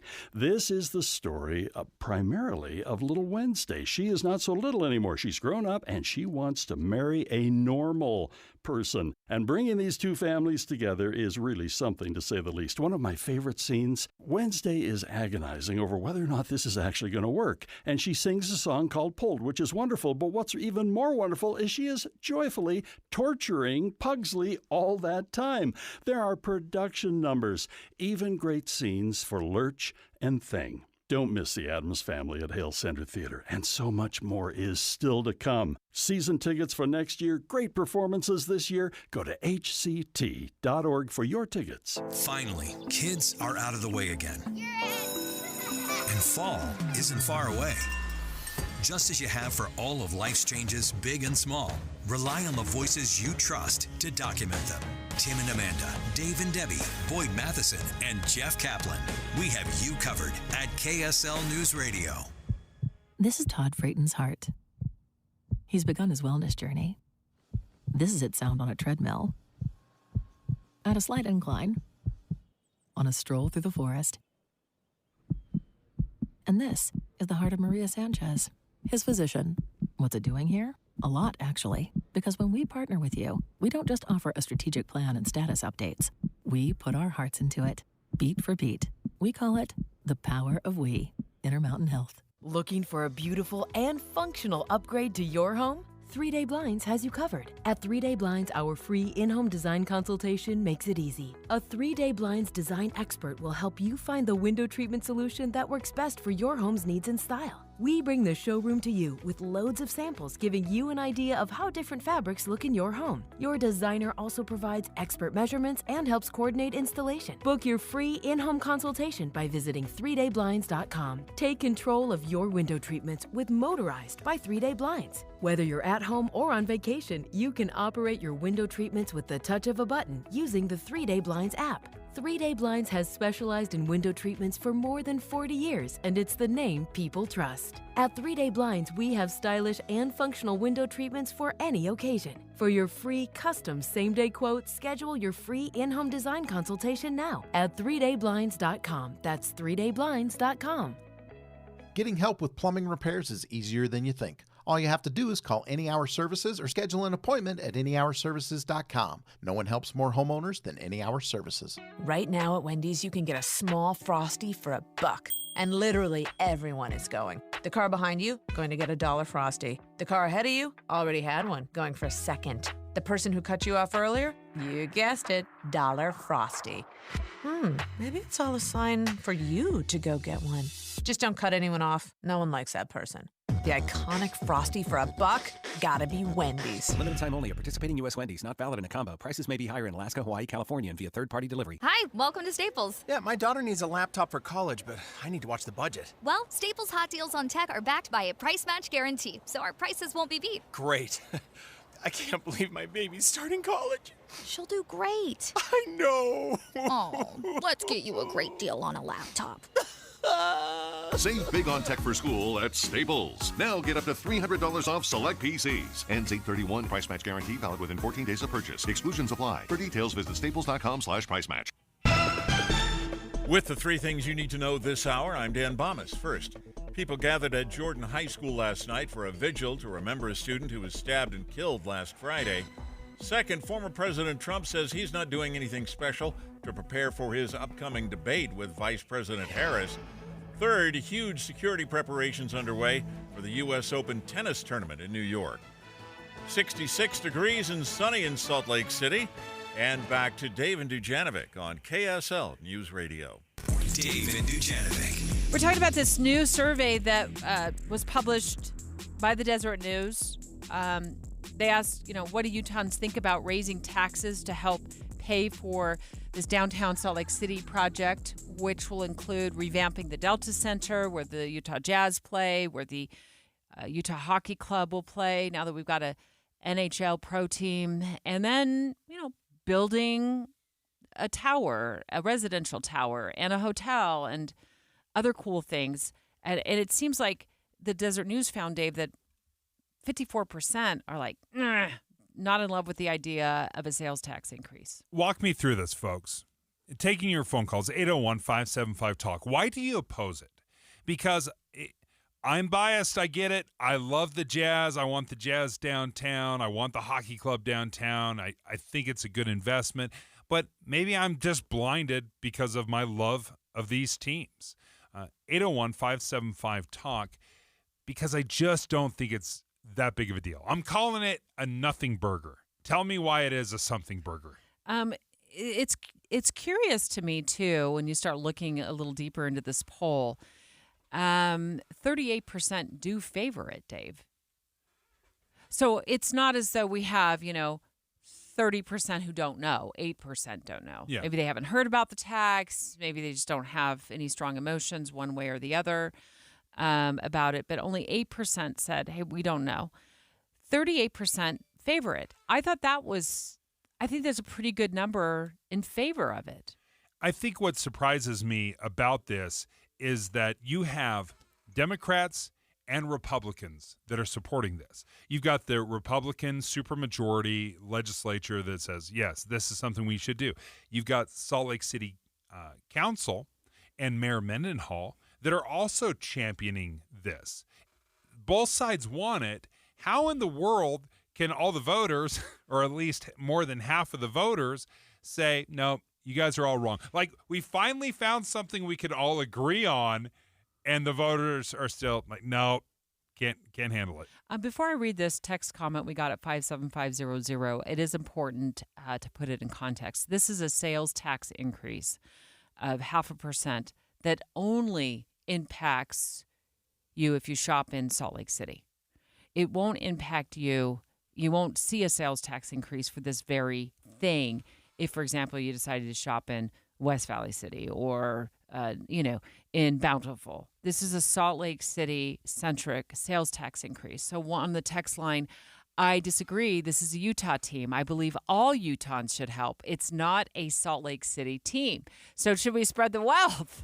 That's what that suggests to me. Should we spread the wealth or the expense around outside of Salt Lake City? And that was the proposal for the baseball stadium, was to have this as a Utah tax. And you had rural Utah that just threw a fit over it. They said that we should not be paying for something in Washington County or Kanab or San Juan for something that is downtown Salt Lake. That should be your responsibility. 801-575-TALK, taking your live calls on this Monday. Hi, Jean. Hi. Are you for it or against it? I am for it, and I've been to one Jazz game. I am 72, but the reason I'm for it because of what sports does for my grandchildren. 2 of my grandsons were there to greet the hockey team.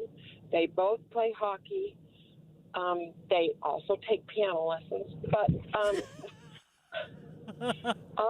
They're well-rounded. I get it. They're well-rounded. Yeah, well, they have to. They can quit when they're 18 on the piano. But I believe that sports really helps our children grow up. It helps them do better in school. They learn about team play. I'm happy to pay the tax difference because of what it does for our community children. Well, thanks, Jean. Thanks for your phone call. Jim in Stansbury Park, how do you feel about a slight bump in the sales tax in Salt Lake City? I am totally against it. Oh, why? Because if you look at that 38% you just mentioned, Debbie, I don't believe that 38% is for hockey. That 38% is probably for all Jazz. Oh, they're leaning into the NBA, not the NHL on that? Exactly. You know, if you look at Utah, we haven't had a professional hockey team in I don't know how many years. And it's disheartening to see us put so much money into something that I don't think we have a fan base for.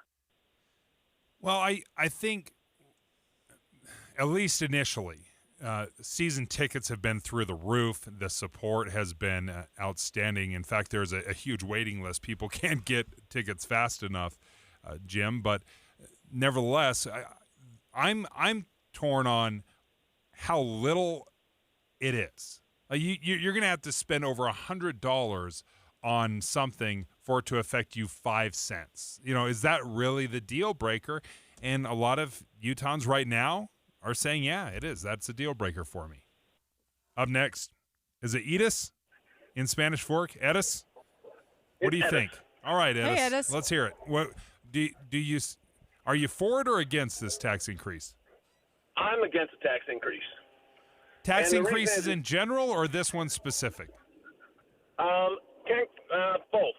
I'll put both in that. This one specific because I'm not a hockey fan. I won't be going to the game. I live in Utah County. Not as far as Washington County. I can understand why they really don't want it. And then if they want to share in the profit as I pay part of those taxes, absolutely, I'm all on board. Fortunately, I don't live in Salt Lake, so I'm not partaking part of that tax. But I could see that tax meandering down here to Utah County as well as needs may arise. So if they want to be, return of investment for my taxes and send profit my way as well, I'm all on board. Right? Somebody else is getting profit from this. I'm the one ponying up the taxes. Edis, thank you for the phone call. I can't help but look at all the things we invest in from the government. Think of our ZAP tax. That's the zoo, arts, the park.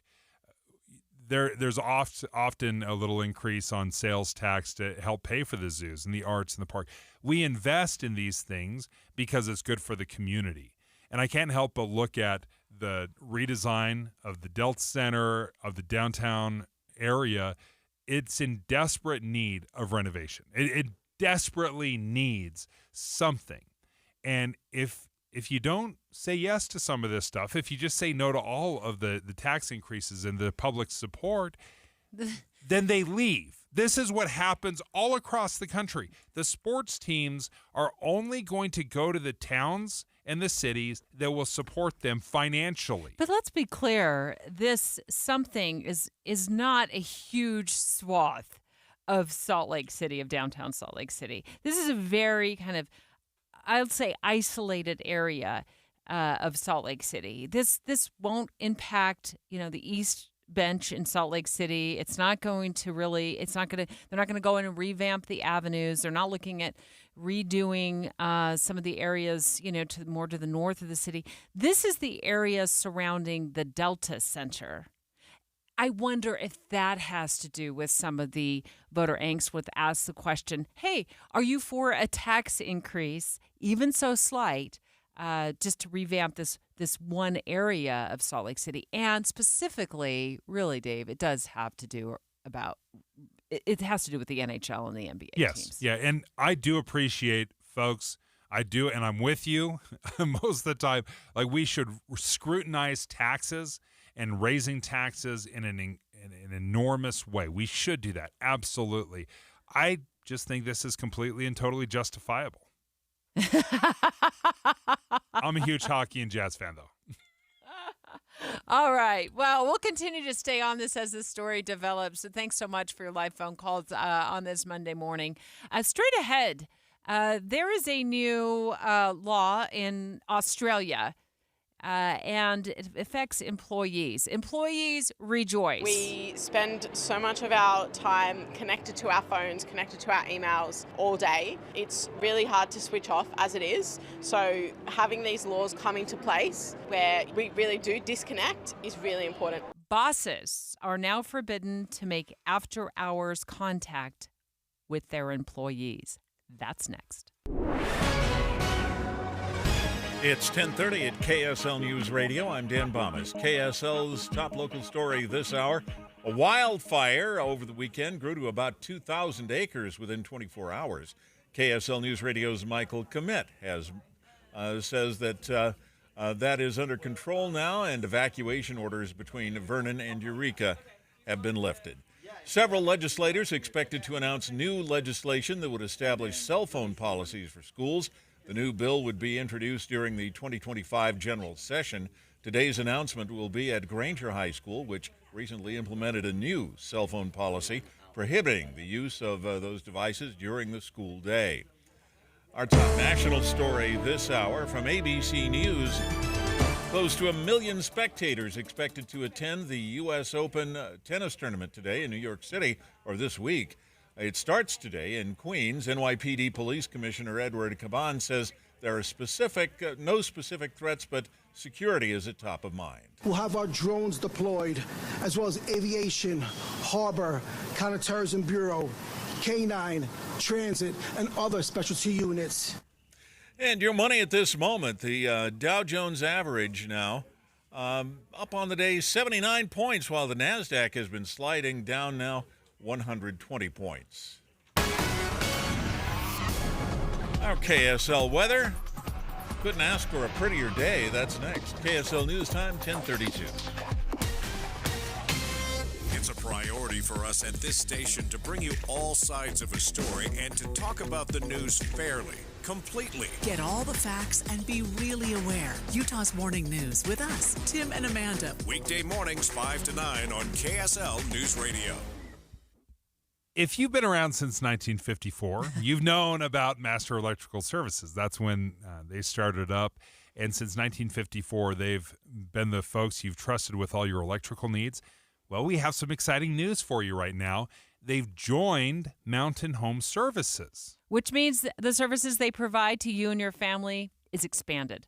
Mountain Electrical Service has been your trusted source for all your electrical needs. Those EV chargers that you're getting installed in your garage because you just bought a new EV, a generator that you've been putting off, but you gave Master Electrical a call because it's time to get a generator installed.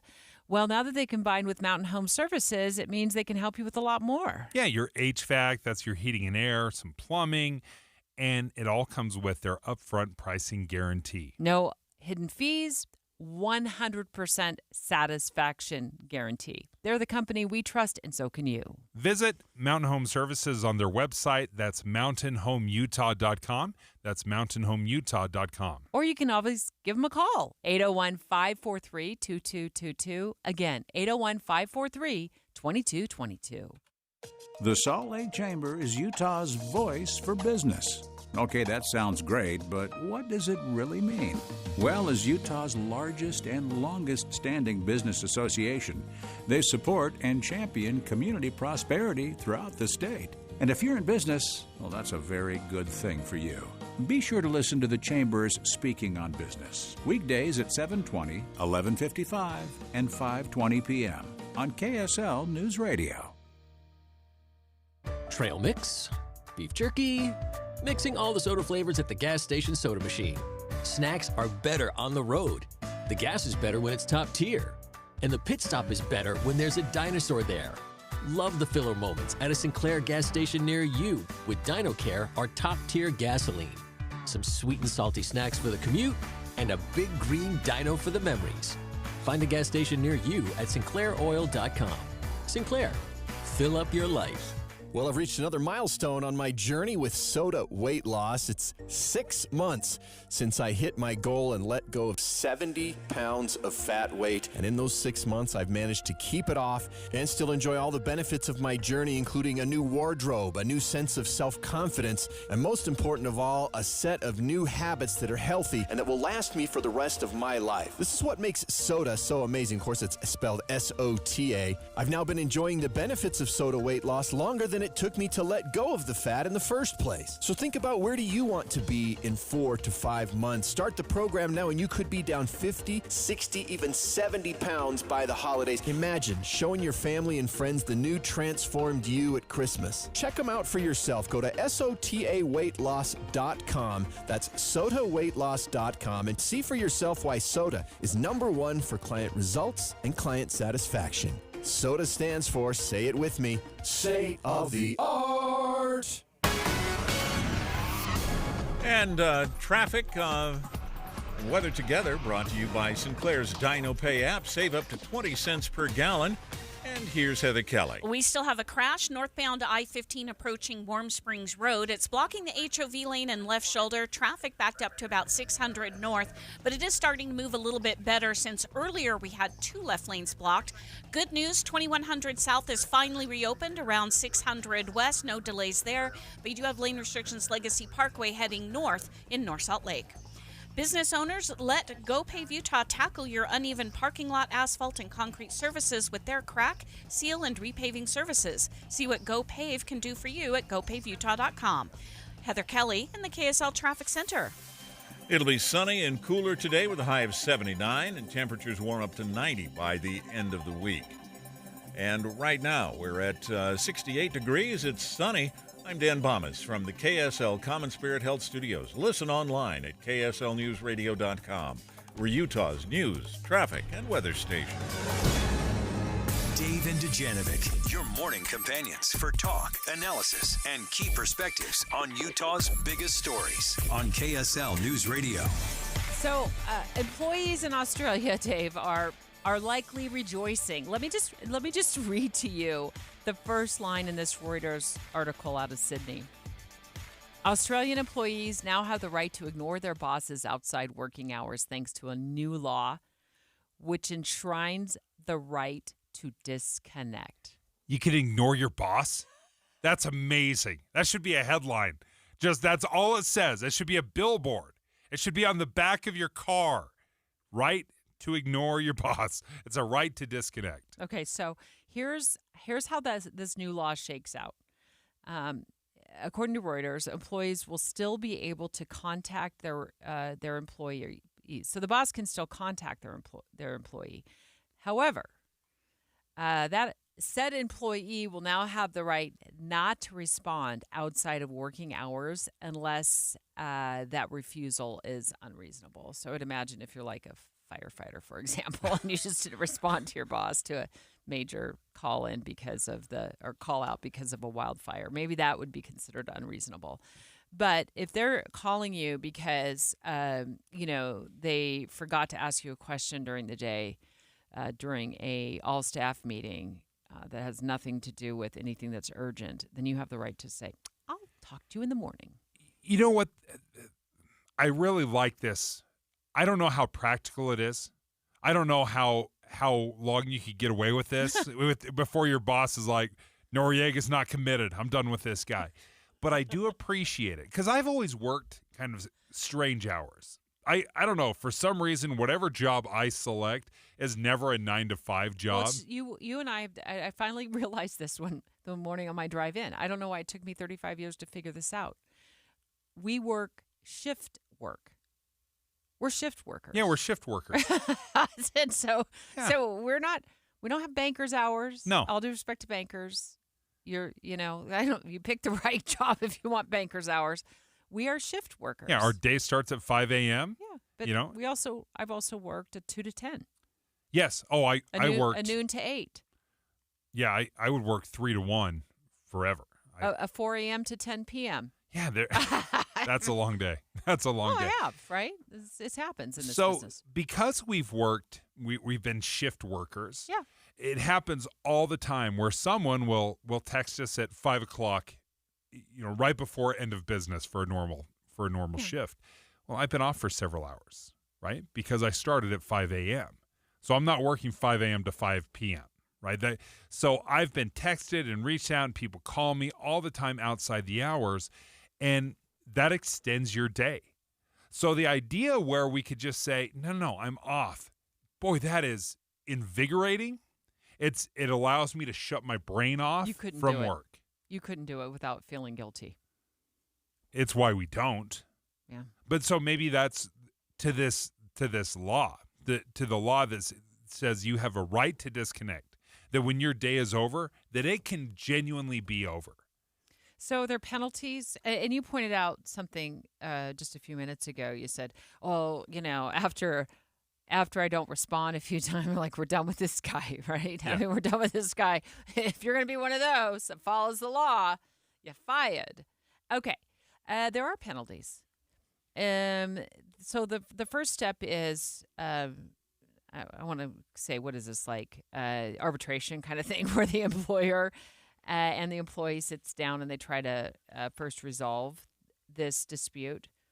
And then if that doesn't work, the Fair Work Commission can step in, which is, I don't know what the Fair Work Commission is equivalent to in the United States, but this is the Fair Work Commission in Australia. The Fair Work Commission would be able to order the company you stop contacting your employee or I guess bar it from taking any sort of disciplinary action against you, Dave, for refusing to make contact back. So what protects you? So is there a fine associated with it? Yeah. So say that you can't resolve it, and then your boss just keeps reaching out. What's the punishment? Yeah. It looks like I want to say this is like $12,000 US. So there's some pretty steep fines. I don't know if that's per incident or not, but so yeah. Does that go to the employee? Because that would be amazing. Every text, that was a $12,000 text. What do you think about this? Would you be, first of all, if you live, I want you to mentally put yourself in Australia. Same job, same demands, same shift work where you get off and somebody's like, hey, what'd you do with that? What'd you do with that, phone number that, you said you looked up, or what'd you do with that piece of video that you shot earlier? We can't find it. And you'd already let them know where it was. Would you be able to not call them back if they sent you an email or a text message? I do think there's a certain layer of institutional responsibility where we all have to be on the same in the same mindset that we just too easily say, oh, you know what? I'll just reach out to them. They're my friend. They're a coworker. They like me. I can just reach out. I'll send them a quick text. So it's not just the bosses that do it. You and I do it all the time, Deb. I know. We reach out. Hey, Deanie Wimmer, I know you're not on, you host the 10 o'clock news, but here's an 8 a.m. text, right? We are totally guilty of that. So we've done it as well. It's hard to just say, I'm going to have to either go without or just be a better preparer. I've got to plan this out in advance. I couldn't do it. I'd have to move. I'd have to pack up and leave Australia. I would be so ridden with guilt. And just staring at that text message, like, I should respond, but the law says I don't have to. I don't have it in me.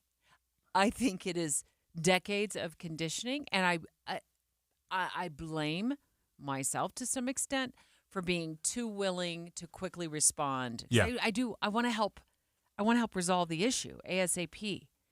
And I want to know, how in the world are they going to measure whether or not your boss takes it out on you? Now, your boss may not fire you, it may not be, but how does that, if you keep ignoring your boss and telling them, I'm sorry, I'm off the clock, you think you're getting that next promotion? And then how do you prove that you were passed over for that promotion? I think it sounds great. I think it sounds wonderful. I don't know how you enforce this. Let's take live calls, 801-575-TALK. Do you tend to lean into the Debbie approach to be an employee? Like, immediately respond ASAP to a message from your boss? 801-575-TALK. What do you think about this right to disconnect law? Looking forward to your live calls next. Dave and Dujanovic. You know KSL is the only news radio for your car, right? The only news radio for your smart speaker. Come here in the morning. It's the latest news and traffic. In the afternoon, news and updated weather. We have you covered at KSL News Radio. Hi, I'm Nate Orchard, the mayor of Sac Lake City with Advanced Window Products. And I'm Jake, the other guy. Are your windows old and inefficient and driving up your energy bills? It's time for an upgrade. Our energy-efficient windows not only look great, but also help you save on your utility bills. And right now, we're offering an incredible deal. $2,500 off when you purchase 10 windows or more. That's right, $2,500 in savings to make your home more comfortable and energy efficient. Plus, we offer a lifetime warranty on all our windows, so you can have peace of mind. Don't wait. Call us today at 801-850-9100 or visit us at advancedwindows.com to schedule your free estimate. We also offer payment plans as low as $150 a month. From our factory to your installation in 8 weeks or less. Call us today at 801-850-9100 or visit us at advancedwindows.com to schedule your free estimate. Advanced Window Products, Utah's window experts.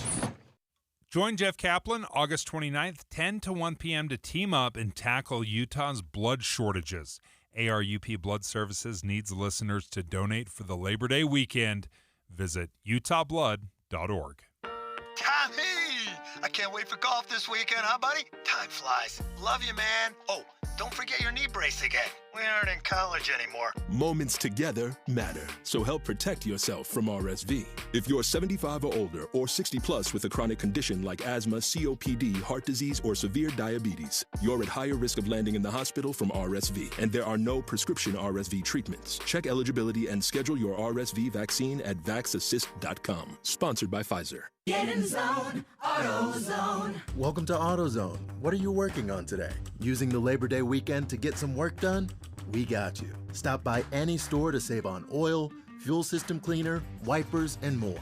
Looking for an end of summer wash? We've got deals for that too. Don't want to leave the garage? Get same-day delivery on AutoZone.com. Do Labor Day your way by getting something done at AutoZone. Get in zone, AutoZone. Restrictions apply. Hey, this is Dan, the laptop man from PC Laptops. Imagine struggling with a slow, outdated computer that takes forever to load anything, that randomly freezes up and is filled with viruses and malware. Now picture yourself with a powerful desktop or laptop that runs smoothly and efficiently, making your work and entertainment seamless. Take one home today. The new 2025 S1 desktop or SM3 laptop for only $999. You heard that right, $999. You get a blazing fast processor, 16 gigs of RAM, and over a terabyte of blazing storage for $999.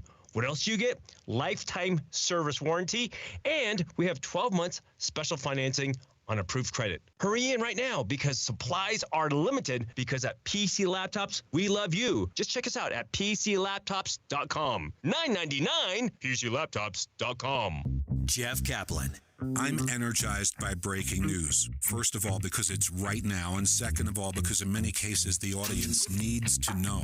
There's no more important service that we can provide, and I find it critically important to get more details to the audience as quickly as possible. There's nothing more energizing than that for me. Not at all. The most important thing we do is breaking news. I am gratified that so many people listen to me every afternoon on KSL, but what they don't know is that there are so many people behind the scenes making it happen, checking on the traffic, answering the phones, making the calls, talking to the newsmakers. They're out in the street, into the field to get the raw information, and then putting it all together so that I can sit in front of a microphone and be a source of information every afternoon. But there are so many people who make it happen. That's what you don't know. Ride Home with Jeff Kaplan, weekdays 3 to 7 on KSL News Radio. With the three things you need to know this hour, I'm Dan Bomas. First, a wildfire near the Tooele-Juab County line caused road closures and evacuations over the weekend.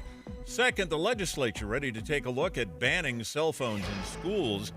Third, the U.S. Open tennis tournament is a huge event in New York. Security will be very tight this week. 68 degrees and sunny in Salt Lake City.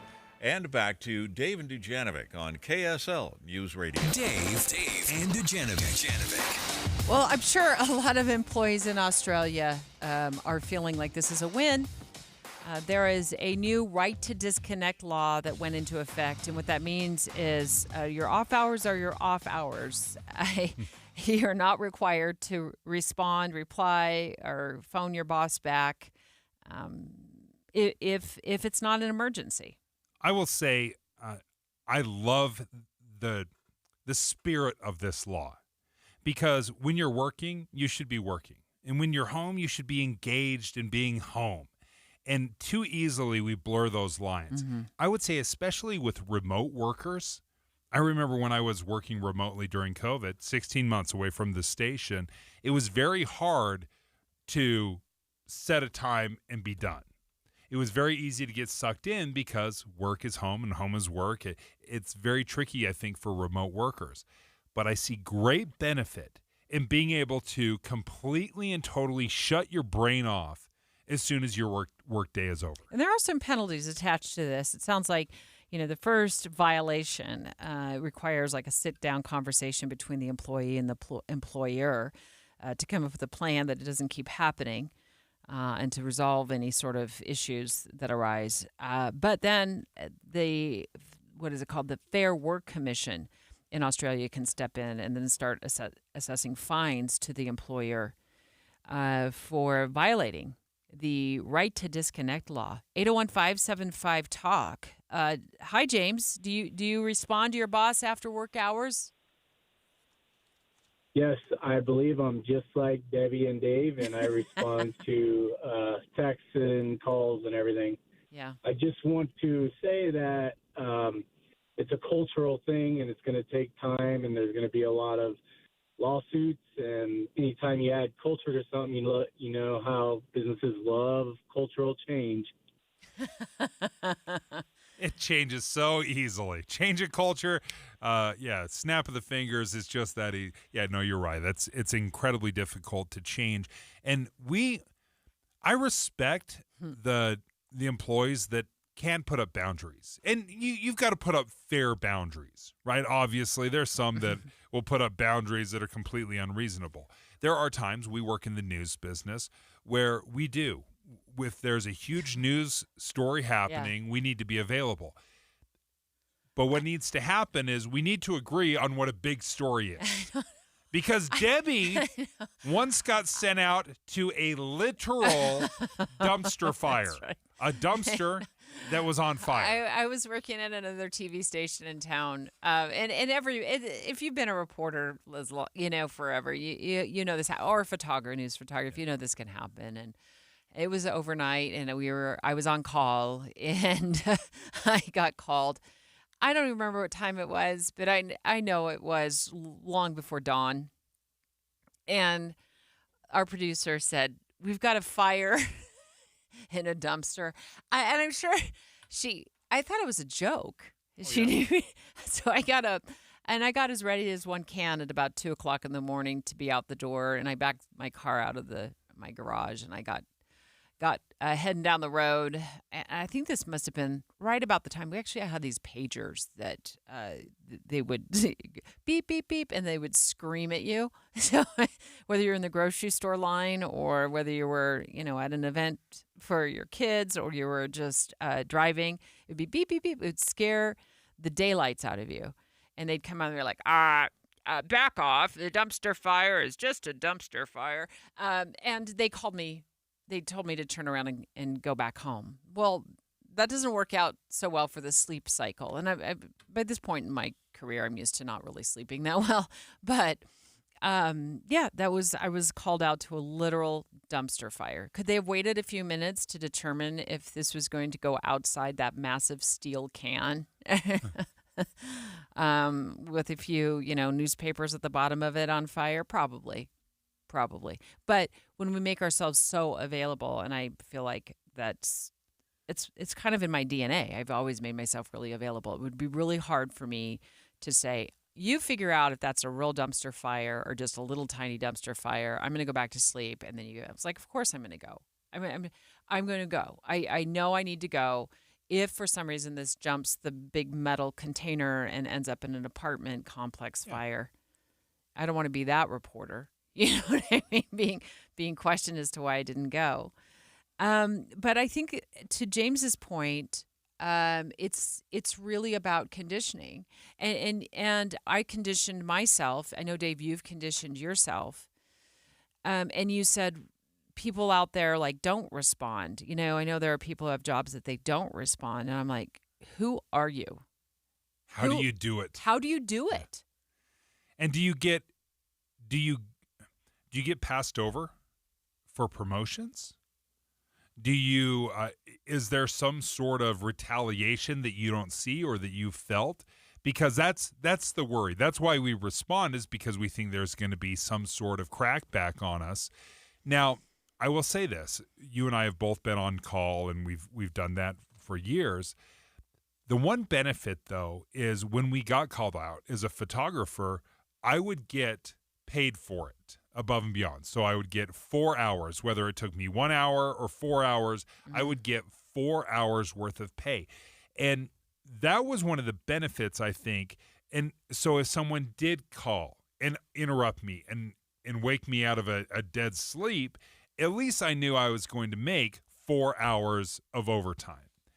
And maybe that's the solution. Instead of just saying you can't do it, saying, okay, well, you have to pay somebody 3 to 4 hours of their salary to just make sure, can it really not wait until tomorrow? Maybe that's the solution versus a $12,000 fine to the FWC in Australia. How about we just require that if you call them off hours, then you got to pay them for their work. Yeah, Dave and I talking about this new right to disconnect law for employees in Australia means employees don't have to respond to whatever method their boss tries to contact them after work hours. So you have the right to disconnect, and there, as Dave alluded to, bringing his sense of humor back on this Monday morning to a fine if the employer cannot figure out how to stop contacting their employee. California, USA Today wrote up an article a few months ago. California is considering a right to disconnect law. We give employees kind of the same thing, right? It's like you get a right to disconnect during non-working hours. And I'm sure this isn't for a statewide emergency or something like that. There are limits to it. If you're a cop or you're a firefighter, or even for our work. I mean, sometimes we have to get called in because the public needs to be informed of something major that's happening. And there are certainly circumstances where it is an emergency and we have to get on the air. And so I think that there needs to be some sort of exceptions for that.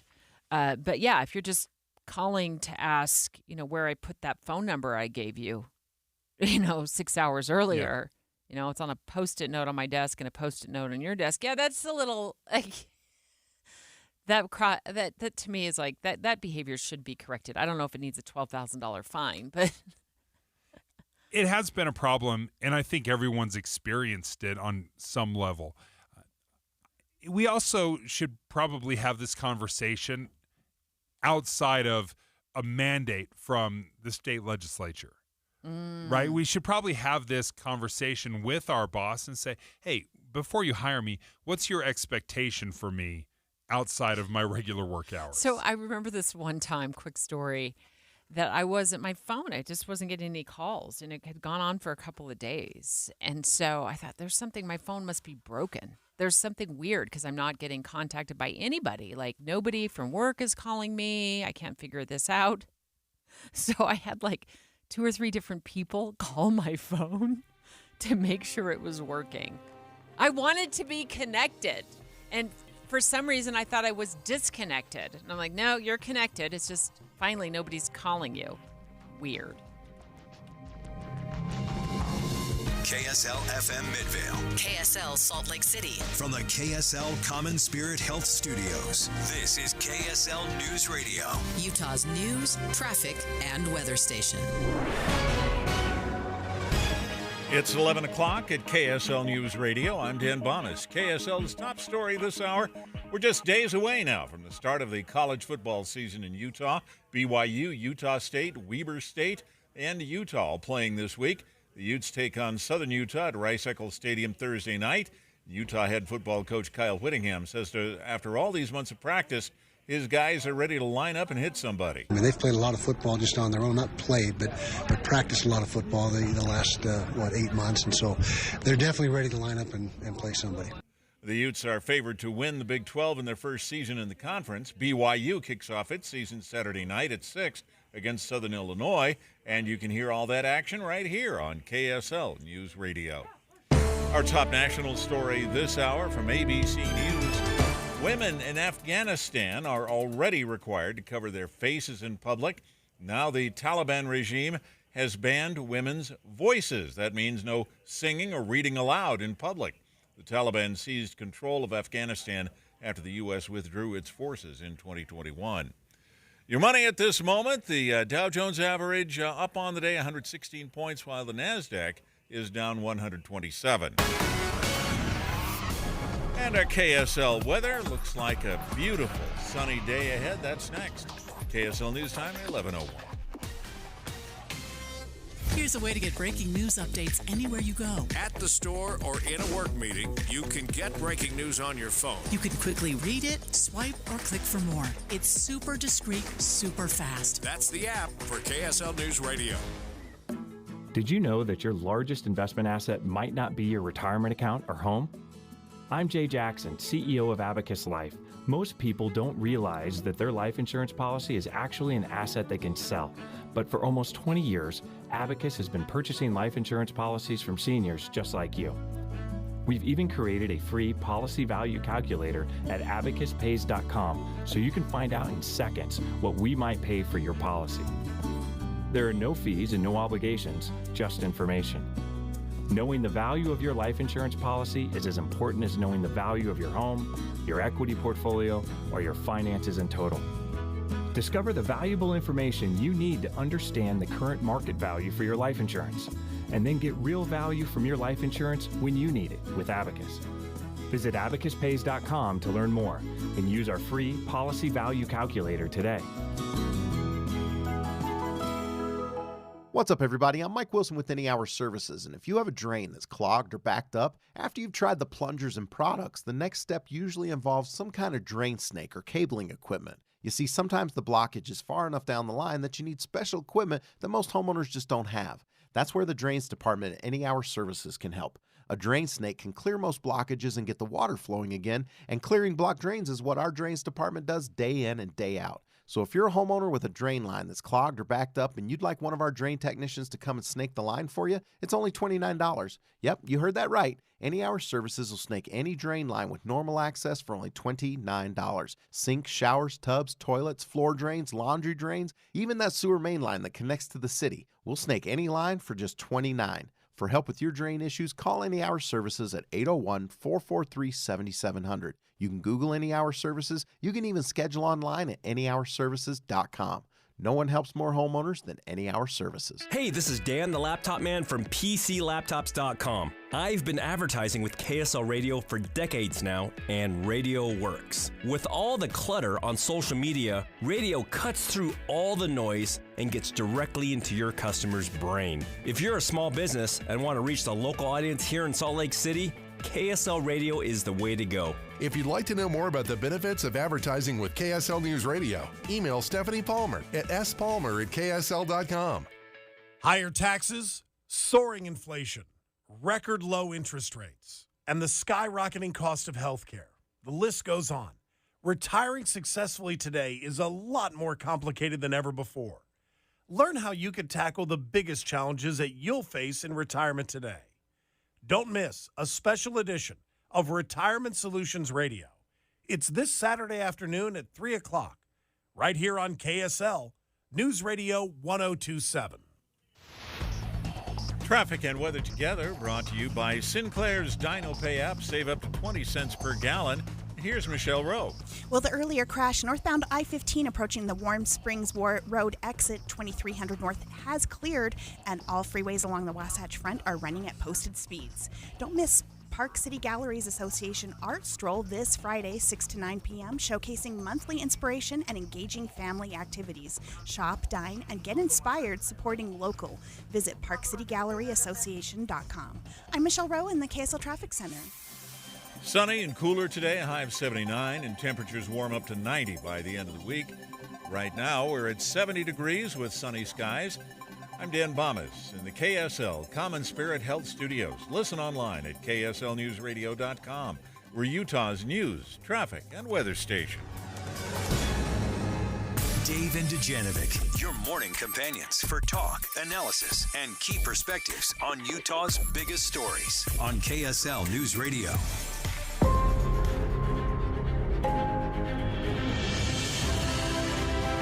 Well, both the Republican and the Democratic parties have wrapped their national conventions, and now it's time for the candidates to. Oh, I don't know what that was. Now it's time. Now it's time for both candidates to recognize that they are in the home stretch here, Dave. I wonder how much the Republican National Convention, the Democratic National Convention, I wonder how many people were won over by that. Or was it just preaching to the choir for the 4 days that each held their convention? Did it really reach out to that independent voter and say, hey, this is why you should vote for me? Well, I think there was a spark. There was an electricity. There was a sense of excitement at both conventions. And remember, Donald Trump had just come off barely surviving that attempted assassination and getting shot in the ear. And so there was that element of the Republican National Convention that, people really rallied around him. And then you fast forward to the Democratic National Convention. It just felt like one big 4-day long party with it just seemed like it was a lot of fun. But the issue isn't the fun inside these arenas and the excitement inside the arenas going forward. The issue is, how do you resonate and take that message onto the campaign trail and make sure you're getting, everything you can out of the next, 70 days? I could be wrong. Maybe it's 65 days. Do you have an exact count, Dave? Taylor Morgan, do you have an exact count? How many days until Election Day? Oh, Debbie, I've just been doing the numbers in my head. I've been tracking down the days until ballots go out in the mail. Ah, there you go. Here in Utah, that's either 30 or 45 days out from Election Day, depending on if you live overseas or in the military, or if you're just a regular voter like myself. 30 days is the deadline for me. So looking forward to that. But so much happening in this election, Debbie. I think it is fair to say that Kamala Harris, Tim Walz, and the Democrats are riding a national wave, a blue wave of momentum here following the DNC in Chicago last week. And, I have to call out national Republicans for not effectively responding to the DNC in Chicago. Debbie, as I believe you and I perhaps discussed on the air with Boyd Matheson a couple weeks ago, the Republicans really had an opportunity here with the DNC last week to point out the failed liberal policies in Illinois and in Chicago just outside of the United Center. And the Republicans completely failed to do that. They totally surrendered, in my opinion, the media cycle to the Democrats. And Kamala Harris now is riding this wave, so much so that she has tied Donald Trump across all swing states right now. So, Taylor, how much of this is peaking, and is this peaking too early? Because these conventions are obviously so early in the process, or are they peaking at just the right time? No, that's a great point, Dave. It is difficult to know. Naturally, a candidate and party is going to experience some momentum coming out of the convention. It's one of the purposes of convention, is to build that excitement and build that momentum.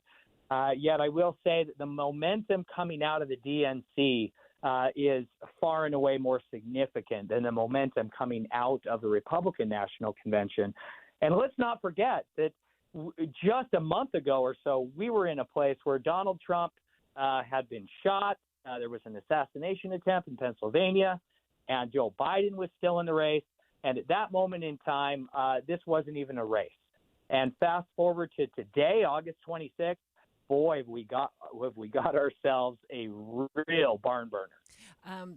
KSL at Night host Taylor Morgan on the phone with us live right now, also political insider. You've run political campaigns in the past, and you're also hosting Inside Sources this afternoon. Speaking of Boyd Matheson, you're in for Boyd Matheson.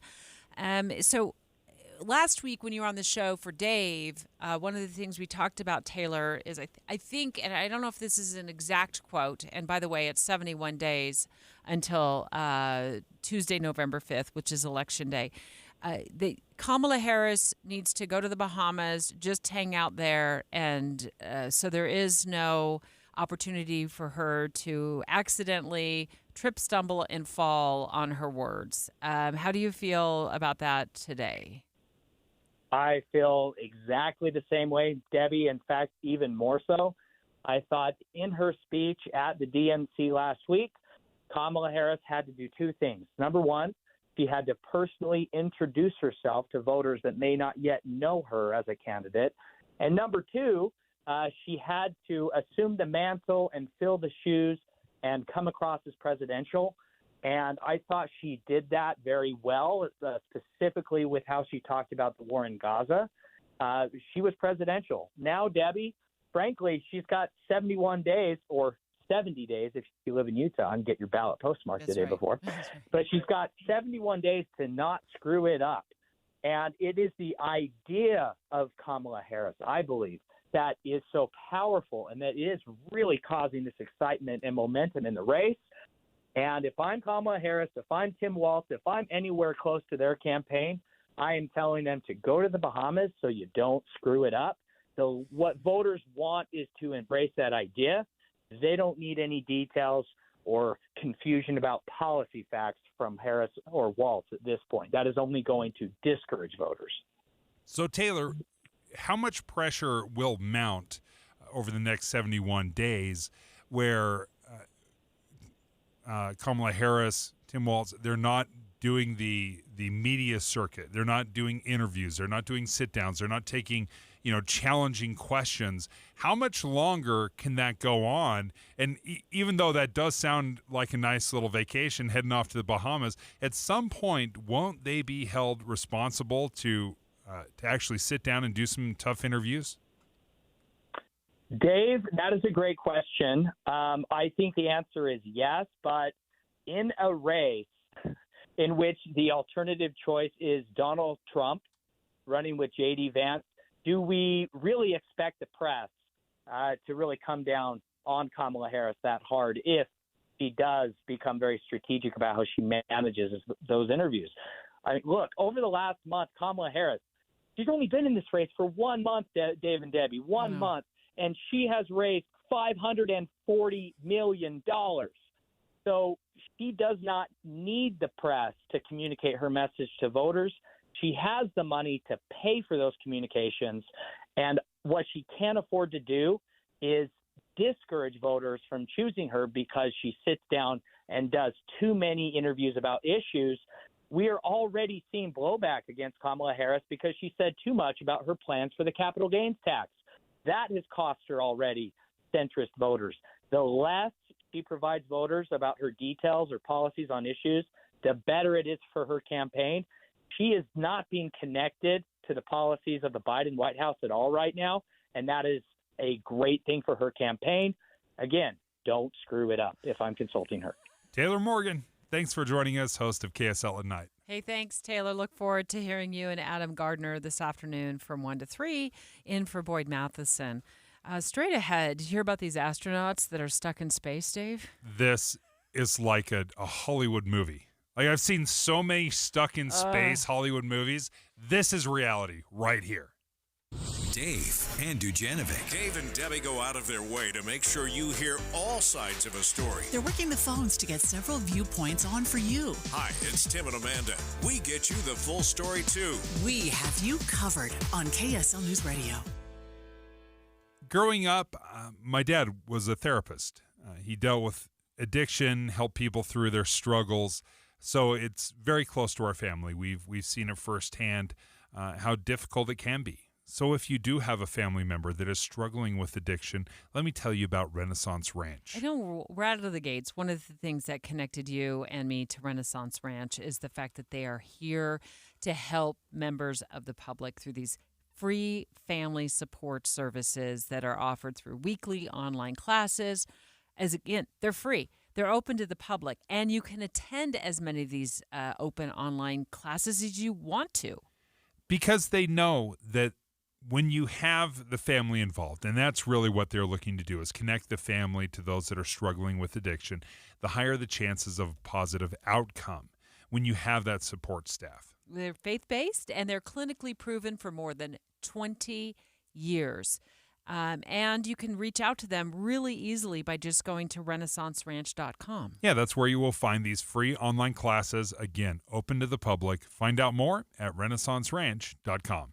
When the midday hunger pangs hit, KSL's top story this hour. make Utah's new news your lunch break companion. Good afternoon, Maria. We do have delays. Stay updated with in-depth reports on the day's biggest stories and updated weather. Utah's new news with Maria Chaleos. Weekdays noon to 1 on KSL News Radio. Hi, everyone. It's Congressman Blake Moore here. One of my top priorities in Congress is addressing our crippling national debt, which has surpassed $35 trillion for the first time in American history. For the sake of the next generation's ability to achieve the American dream, Congress must take action to rein in our government spending and more efficiently and responsibly spend our federal resources. I'm working hard in Congress to craft policy proposals that lower our spending and deficits. On the House Budget Committee, we introduced our budget resolution for fiscal year 2025. According to the Budget Committee majority, this resolution proposes no new taxes, grows the economy over 3 times faster than the debt, balances the budget in 10 years, and much more. We've also passed through committee common sense legislation that would require transparency to the American people about the state of our nation's finances so big government can be held accountable. It is an honor to bring Utah's sound fiscal policy to Washington, and I will continue to fight for the American family as we seek to give our children a better economic future. Paid for by official funds authorized by the House of Representatives. Looking for a beautiful and functional upgrade to your home? 3-Day Blinds has you covered. At 3-Day Blinds, our free in-home design consultation makes it easy. A 3-Day Blinds design expert will help you find the window treatment solution that works best for your home's needs and style. We bring the showroom to you with loads of samples, giving you an idea of how different fabrics look in your home. Your designer also provides expert measurements and helps coordinate installation. Book your free in-home consultation by visiting 3dayblinds.com. Take control of your window treatments with Motorized by 3-Day Blinds. Whether you're at home or on vacation, you can operate your window treatments with the touch of a button using the 3-Day Blinds app. 3 Day Blinds has specialized in window treatments for more than 40 years, and it's the name people trust. At 3 Day Blinds, we have stylish and functional window treatments for any occasion. For your free custom same-day quote, schedule your free in-home design consultation now at 3dayblinds.com. That's 3dayblinds.com. Email from school about the incident today. Scary. You know, teachers like me, parents, we don't always know as much as you guys do about what's going on with other kids. Half the time, it's rumors. Yeah, but if you're ever concerned about a friend who's having trouble with alcohol, prescription drugs, anything, you need to tell an adult, someone you know and trust. That can be hard, but speaking up about a problem is what helping a friend is all about. For more information, visit underagedrinking.samhsa.gov. Tim and Amanda. One of the big differences, I think, between reading a story online and hearing it from us, Tim, is that, you and I are allowed to share a reaction. We need to be able to say, what in the world were they thinking? So that people listening will know. We feel it too. When we read a story that sounds ridiculous, we're right with you. It sounds ridiculous. Well, we get caught up, I'm sure just like our listeners do sometimes, in death scrolling on social media. Yeah. And fact-checking it on your own is tough. The great thing about tuning in every morning and starting your morning with us on KSL is you can count on the fact that when that information comes out of the radio in your direction, it comes from reliable sources. It's already been fact-checked. Right. And that's not always easy when you're getting it online. Finding who wrote it, when was it written, has it been updated with the current facts of the day that change sometimes minute to minute, not just day to day. Utah's Morning News between 5 and 9 on KSL News Radio. With the three things you need to know this hour, I'm Dan Bomas. First, college football gets underway in Utah this week. Second, what to do with your broken pickleballs? Well, one woman in Utah has the answer. And third, in Afghanistan, the Taliban has banned the sound of women's voices in public. No singing or reading out loud. 70 degrees and sunny in Salt Lake City. Back to Dave and Dujanovic on KSL News Radio. Dave and Dujanovic. Special coverage of the top national story. Actually, this is more of like a international space story. We've got these two astronauts who are, for lack of a better way of putting this, Dave, stuck in space. This was supposed to be an 8-day test mission, and now they might not be able to get off of the International Space Station until like around Valentine's Day. Doesn't this just feel like a script out of Hollywood right now? I mean, I remember, you remember the show Gravity? Uh-huh. Sandra Bullock? Mm-hmm. George Clooney was in it for 5 seconds before he died in space. But it was basically Sandra Bullock lost in space at 372 miles above the Earth. Astronaut is off structure. Dr. Stone is off structure. Dr. Stone detached. You must detach. If you don't detach, that arm's going to carry you too far. Listen to my voice. You need to focus. I'm losing visual of you. In a few seconds, I won't be able to track you. You need to detach. I can't see you anymore. Do it now.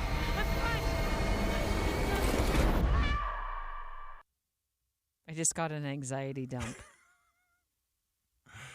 It's not quite that bad right now in space. But it's a little bit nerve-wracking. Okay, so here's the deal. And why haven't we heard about this until now, by the way? Just started hearing about this over the weekend. Two astronauts, Suni Williams and Butch Wilmore, experienced astronauts. They go up and end up, they're supposed to just be on this 8-day space mission. And now they are docked on the International Space Station, waiting to be able to come back to Earth. Yeah, the big news to this was Boeing, a private company, not a NASA spaceship. Boeing took these astronauts up into space. But then they ran into all sorts of problems with the actual shuttle itself. So they didn't feel like it was safe to bring the astronauts back on the Boeing ship. So they basically drop them off at the International Space Station, and they're just hanging out. And they were going to fix things up, put them back on the vessel, and bring them home. But they have not been able to fix the Boeing aircraft to bring them home. So Jim Ryan of ABC News spoke with Tim and Amanda this morning about this developing story. You know, Butch Wilmore and Sonny Williams, these are the two we're talking about, Amanda. They have trained for this their whole lives. These are not kids. Each of them is almost 60 years old, and they are lifelong astronauts, been on many missions to space, so they're okay with it. They went up there on what was supposed to be an 8-day test mission, a trial run for the Boeing Starliner, and shortly after takeoff, it was realized that there were some problems, that there was a helium leak that was causing problems with the thrusters. The thrusters, of course, guide the thing. They pointed in the right direction. Butch Wilmore took over as pilot. They got the thing to the International Space Station, docked it just fine. They got out there on board now with 7 other astronauts, 9 altogether on the ISS. And the Starliner still docked outside. The plan at this point is to undock the Starliner, bring it back autonomously. They can fly the thing from the ground, from the Johnson Space Center and from Boeing's headquarters. They'll get it back down to Earth.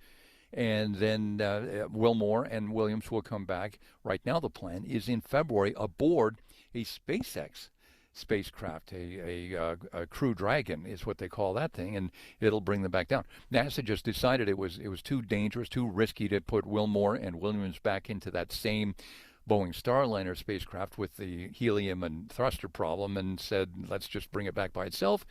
We'll leave those two up there, and we'll get SpaceX to send up a different ship. I mean, he's out reporting this, and then they had to do that, and then it's too dangerous, and then they're kind of called like the Uber, except for it's a SpaceX. I mean, I don't know how they're doing it. Is there anything worse for Boeing right now than having to go to your direct rival? It's like Pizza Hut saying, you know what, Little Caesars, we can't make pizza anymore. Our pizza's not good enough. Can you hook us up? Can we use your ovens and your recipe? Pizza is pizza. These are astronauts stuck in space with something that's wrong with their spaceship.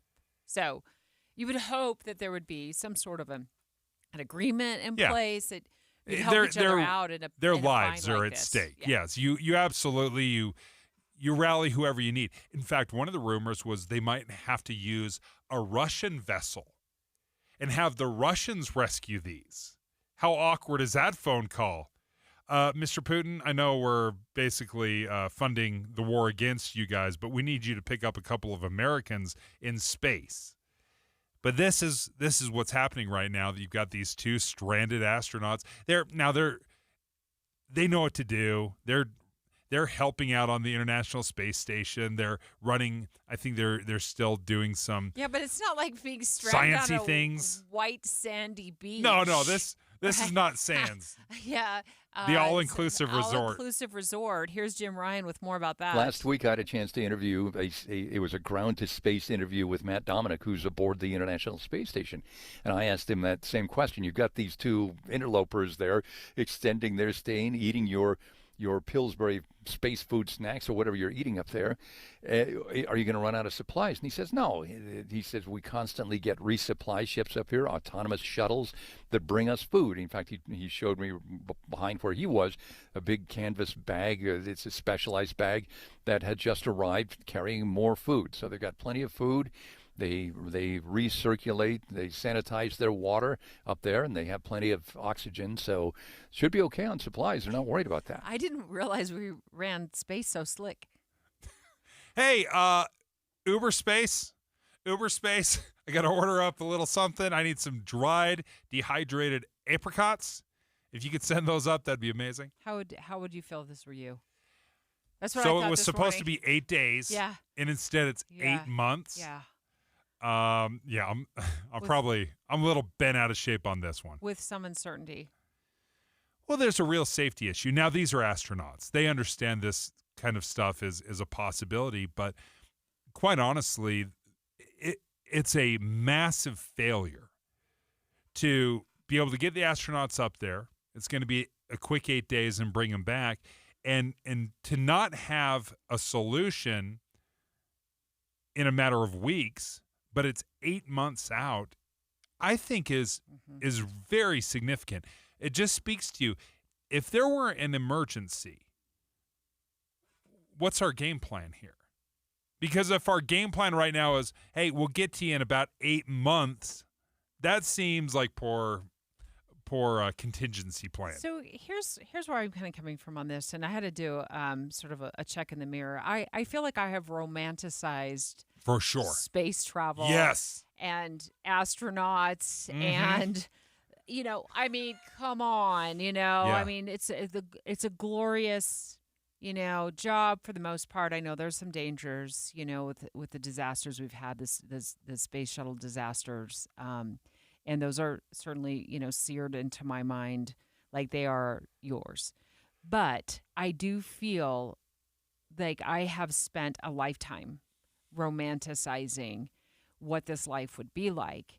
And when I wake up to a headline that says we got 2, astronauts who are about my age, frankly, just hanging out there on the International Space Station, which is how far above Earth? Like you said, 372 miles, according to Gravity, the Gravity movie trailer. Yeah, and just the idea of just living on the confines of this and all the what ifs. Glad they have food. I don't know, like if it's super delicious, kind of. You're not going to the International Space Station for its cuisine, for sure. They are heroic, in my view. Like, there's a lot of dangers that go along with it. I just think occasionally it's like I've got to be reminded of that, and this is one of those moments. And a reminder that this is private companies that are going to space. This is not all just NASA. SpaceX is now a private company, is running constantly ships into space, dropping off satellites. Boeing's trying to get in the game as well. You've got NASA. So you've got the government working on one side. You've got private corporations as well. And it's all to reinvigorate the space race. Who's going to get to Mars first? Who's going to re-land on the moon first? Oh, this story's picking up steam. We're going to track it. The 2 astronauts stranded in outer space on the International Space Station. It's 11:30 at KSL News Radio. I'm Dan Bomas. KSL's top local story this hour. People living in Lehi being asked to take extra precautions outside today after a mountain lion was spotted overnight in one neighborhood. Faith Heaton-Jolly with the Utah Division of Wildlife Resources tells David Dujanovic they don't expect any real threat, but people should still be cautious. With a lot of these incidents, by the time we get there, it's long, long gone. So we are just kind of telling people to be aware that it's in the area, to take a couple of precautions, but at this time we're not actively searching for it. She recommends that nobody go outside alone, especially children or pets, and that they report any other signs of a mountain lion lingering in the neighborhood. Our top national story this hour from ABC News. At the first presidential debate between former President Trump and President Biden, their microphones were muted when it wasn't their turn to speak. Trump wants the same rule in place for his upcoming debate with Vice President Harris on September 10th.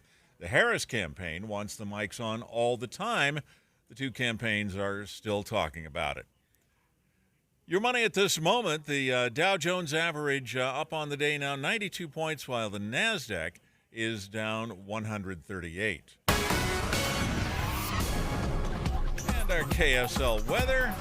Beautiful day today. Nice tomorrow, too. That's next. KSL News Time, 11:31. News doesn't just mean information or dates. It's the story of our local history being told in real time. Be a part of the story. This is Tim Hughes and Amanda Dixon. We hope to be a part of your story. We have you covered on KSL News Radio. In a world where ugly siding, leaky gutters, and inefficient windows are sapping homeowners of their will to live, one company must save us all. This year, join RGS Exteriors as it embarks on a mission to eliminate outdated home exteriors, one Utah home at a time. Every plank of old, ugly siding must be replaced. Every leaky gutter must be eradicated. Every inefficient, energy-sapping window must be vanquished. Once and for all. Begin your epic remodeling quest by calling RGS Exteriors for a free estimate. Discover how a heroic team of experts will save your siding, gutters, or windows for a fair, no-nonsense price. Call RGS Exteriors at 801-280-3110 or journey online to rgsexteriors.com. RGS Exteriors, coming soon to a home near you. Everyone on the road is trying to make it to their destination safely. You can help by staying aware of the large trucks and buses around you. They take longer to stop, have large blind spots, and make wide turns that require caution from other drivers. It takes all of us working together to share the road safely. Learn more at www.sharetheroadsafely.gov. Paid for by FMCSA. Every business faces challenges, but complicated, expensive, and uncertain shipping shouldn't be one of them. With USPS Ground Advantage from the United States Postal Service, you can avoid all the noise. No more unexpected surcharges, hidden fees, or complex rate structures. It's just easy, cost-effective, and dependable shipping. Tune your business's frequency to success and turn shipping to your advantage. Learn how at USPS.com/advantage. USPS Ground Advantage. Simple, affordable, reliable. Mom, meet Sarah. From first-time Nana moments. Yeah, welcome to Flight 101. To annual girls trip moments. Your can't-miss moments are worth protecting against RSV. If you're 75 or older or 60 plus with a chronic condition like asthma, COPD, heart disease, or severe diabetes, you're at higher risk of landing in the hospital from RSV. And there are no prescription RSV treatments. Check eligibility and schedule your RSV vaccine at vaxassist.com. So where should we go next? Sponsored by Pfizer. Lowe's knows saving pros time and money means getting the job done easier. Right now, get up to 50% off select composite decking and railing. Plus, get an extra 5% off every day on eligible purchases when you use your Lowe's business credit card. Because Lowe's knows savings. Lowe's knows pros. Selection varies by location while supplies last. 5% off are subject to credit approval. Exclusions and terms apply. See store at lowes.com/credit for details. Traffic and weather together, brought to you by Sinclair's Dino Pay app. Save up to 20 cents per gallon. And here's Michelle Rowe. Well, a heads up for drivers that are in the mouth of Parley's Canyon area. I'm hearing scanner chatter that there is a 15-foot fire that is affecting the roadway. This is where I-15 and I-80 merge. In that area, you are seeing some slowdowns there. Also, just I-15 running at posted speeds. Other than that, Michelle Rowe in the KSL Traffic Center. Sunny, cooler today, high of 79. Temperatures warm up, though, to 90 by the end of the week. And right now, we're at 70 degrees with sunny skies. I'm Dan Bomas from the KSL Common Spirit Health Studios. Listen online at kslnewsradio.com. We're Utah's news, traffic, and weather station. Dave and Dujanovic, your morning companions for talk, analysis, and key perspectives on Utah's biggest stories on KSL News Radio. It's an outdoor recreation series of horror stories that Dave and I started the show talking about. We've had 6 Utah residents who've drowned since Friday, all of them adults, all of them outside recreating. Earlier in the show, we talked about the 3 adults who had gone canyoneering in the Sierra Nevadas with a larger group, I think total of 13 people in their group. And 3 of them just ended up in a chaotic situation in a whirlpool. One of them had gotten into a pool of water and got into some real trouble with the whirlpool. And you and I spent the better part of the first hour of our show talking about the dangers of whirlpools when we're outside and recreating. Yeah, in moving water, I know a little bit about because I was a whitewater rafting guide for a number of years. I grew up around it and then became a guide eventually. So I know a lot more about moving water and some of the dangers. But these paddleboard drownings were at Swim Beach at Flaming Gorge. Yeah. This was essentially flat water. Yeah, we've had. Let's pivot to talk about. You're more of an expert in the, whirlpool situation, and I'm not going to claim that I'm more of an expert than you at paddleboarding, but you have a lot more experience for sure. Yeah, and we have lost since Friday 3 Utah adults as well.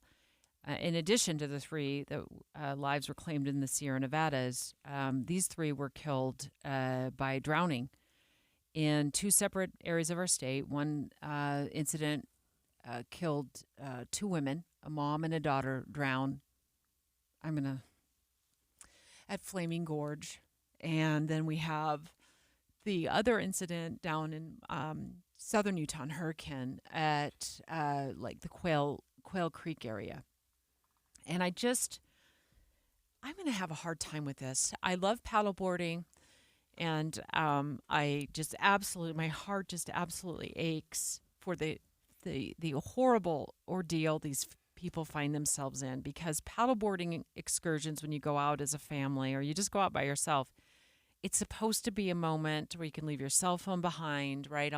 You don't take it on the paddleboard usually. You're out there with your friends, you're out there with your family. The weather's usually starts out perfect, and then it ends in all kinds of horror. And that's what we've had between Flaming Gorge and Quail Creek in southern Utah. And I'm just going to speak to you from my heart right now.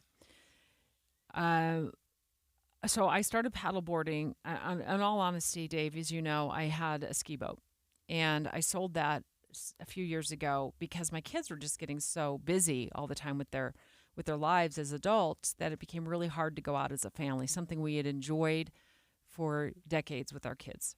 So we sold the ski boat, and kind of as like an ode to our family, I said, I'm going to invest in paddleboards. First of all, doesn't cost a lot of money. If something goes wrong, you just $200 or $250, whatever it is, you replace it. Also very easy to transport. Don't have to worry about a 40-ton, I'm saying that tongue-in-cheek, pickup truck, diesel-powered truck to get it up Harley's Canyon. See, it's a simple way for me and my family to enjoy the outdoors. Still stay connected to the water. Totally. Yeah. And I grew up as a fish. Always in the water. Always in the water. And I also, as some of you probably have taken away from this show, and just maybe interacting with me over the years, I'm paranoid about safety. And so when we go out on paddleboards, it's really important to me that we have our life jackets on. And then in addition, I purchased, and I've just tried it, and then my heart cannot totally go there, where I bought one of those inflatable waist. They're not life jackets. They're just these inflatable waist things that you pull a ripcord, and if you get into trouble, you can pull it, and then it inflates. And I ended up wearing both now. So let me just tell you a few things about paddleboarding that I witness from other people. And I just went up to Kazi last weekend with my daughter, and we had a marvelous time. It was beautiful. But I will say, we noticed the wind was picking up.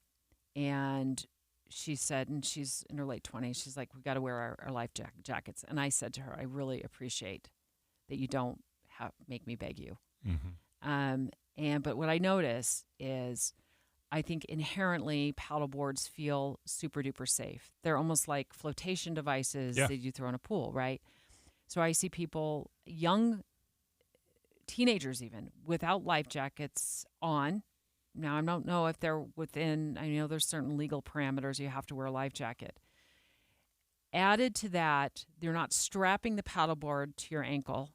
So if you get flipped off that paddleboard's gone, and you don't have a life jacket on, or your life jacket is attached to your paddleboard under the elastic strings at the top of it, so that doesn't do you any good. I want to couple that with the number of dogs I see y'all paddleboarding with. Your dog, I can see that dog on the back of that paddleboard. I'm sorry, he is not having fun. They are scared, and they're trying to figure out where their balance is so they don't flip off the paddleboard. And then you don't put a life jacket on your dog. So now you have a whole host of issues that can go on. And then what we had at Quail Creek that happened is he was not wearing a life jacket, the man who died. And he got knocked off his board by wind. These winds pick up, and they are so incredibly strong that, and especially if you're not good, like you don't have a good center of gravity on a paddleboard and you're trying to stand up, because it's called a SUP, a stand-up paddleboard. You can sit down on these. In fact, I do. I kneel and I sit down. I don't hardly stand up anymore. But also, if you additionally add, and I don't know of these circumstances for sure, any boats going by or jet skis going by, it really makes you super wobbly. So at Flaming Gorge, just talked about what happened at Quail Creek. A 49-year-old man, Cedar City, goes to Quail Creek with his family, and now he lost his life. And then you go over to Flaming Gorge. We have a mom, a 60-year-old mom, who's on a paddleboard. You had read that she... Yeah, for one report that was either didn't know how to swim or not a strong swimmer.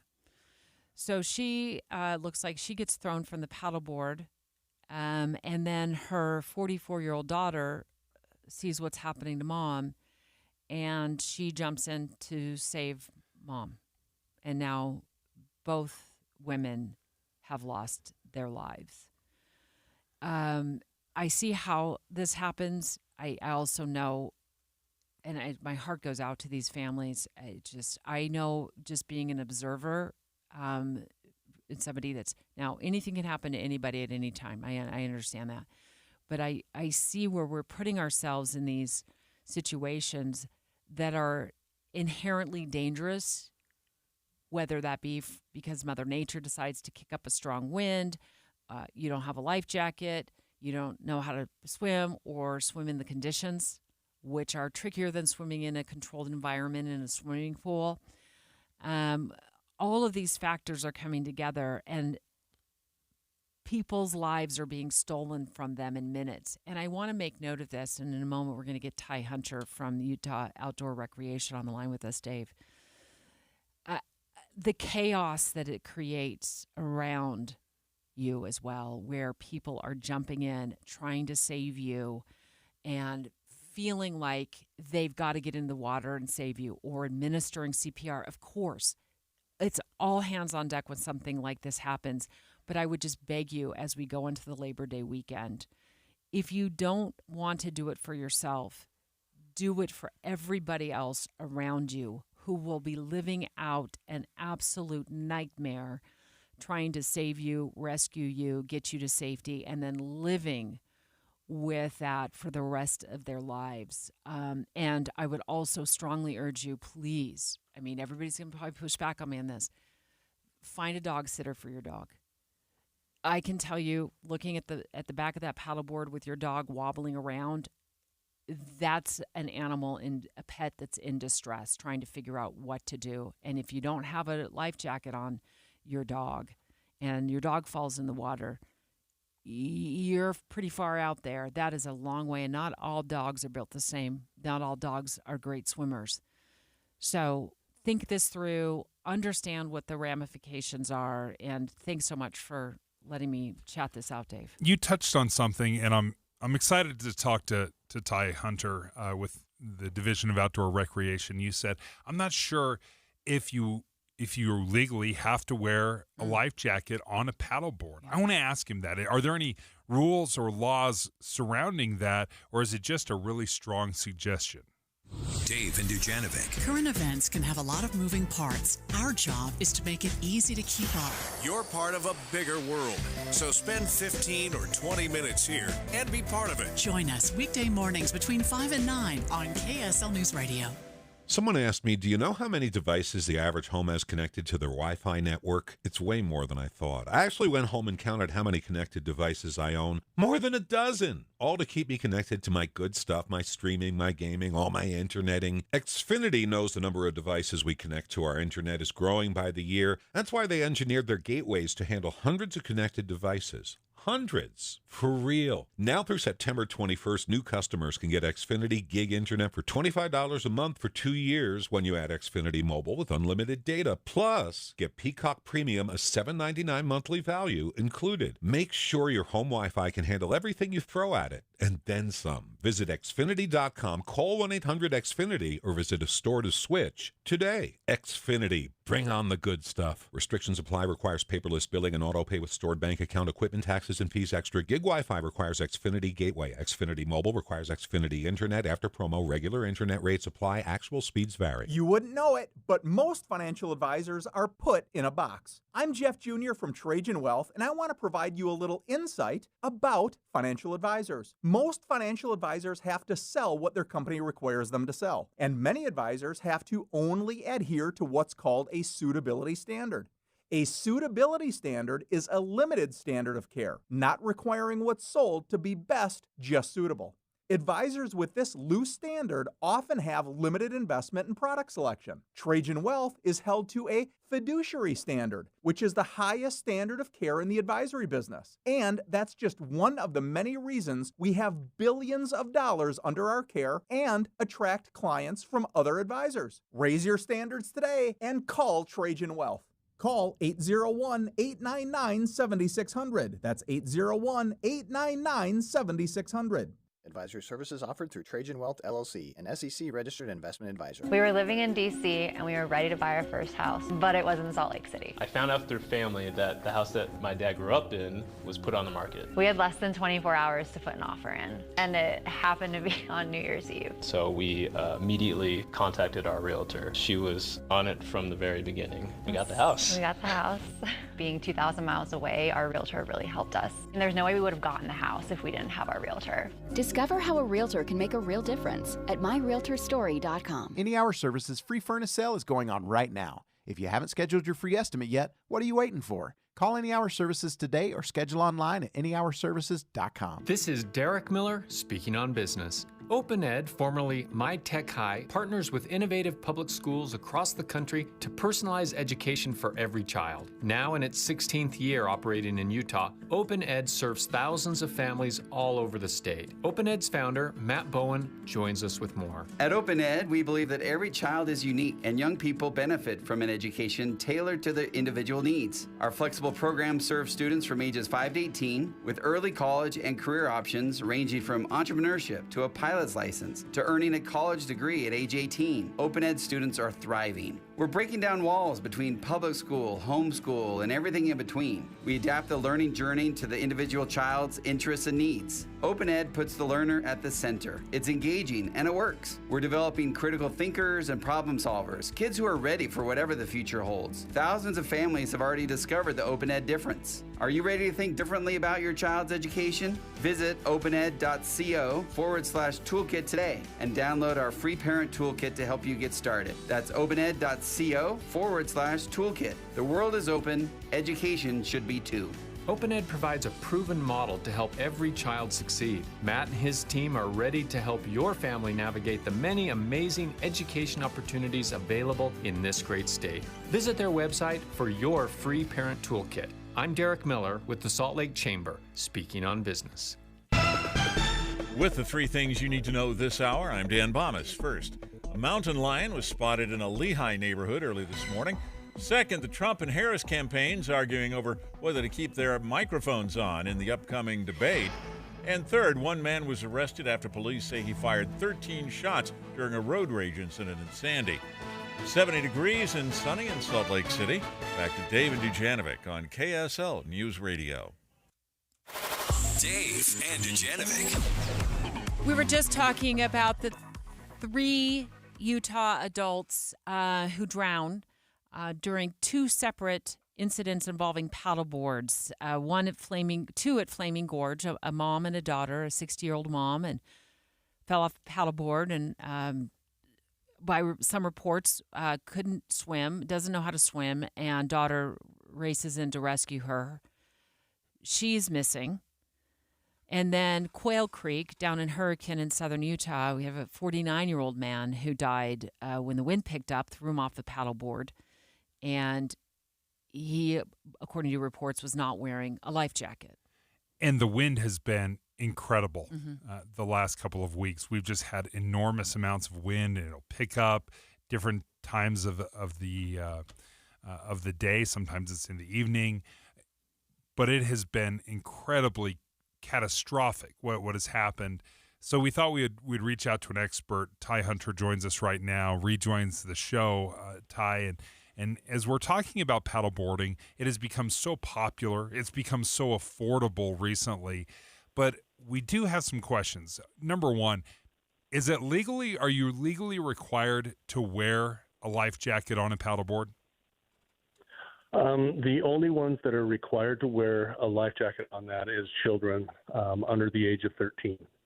Adults, they are not required to wear. It is highly suggested that they do wear. I mean, they only work if you have them on, and it is required that that they at least carry a life jacket on board because it's considered a vessel.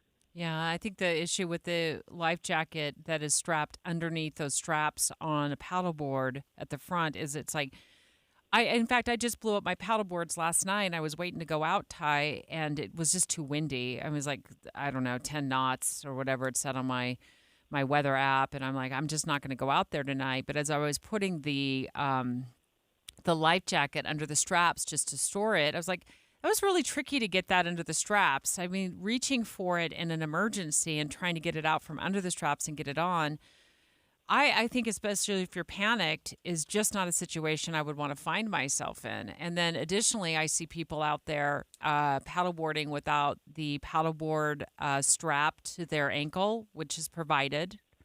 And I also see people paddleboarding with dogs on the back that look like they're not having fun and are, quite frankly, panicked themselves.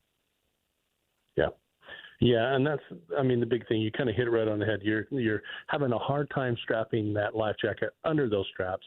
And a lot of times, I mean, you can attest to this, is when you fall off that paddleboard, it's not a straight down fall. You may fall straight down, but that paddleboard gets pushed away from you.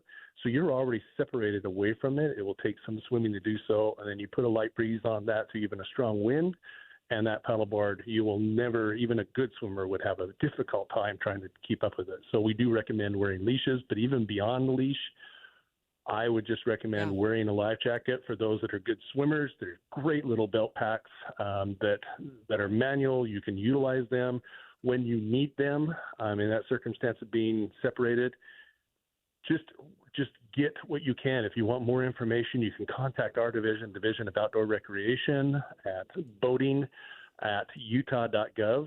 That is our email, boating at utah.gov, and you can reach out. We can try to steer you in the right direction and getting the right piece of equipment for you and your abilities. So is there a best practice? Because every time we want to go do something, it's not always going to be clear skies, blue, sunny, warm, no wind.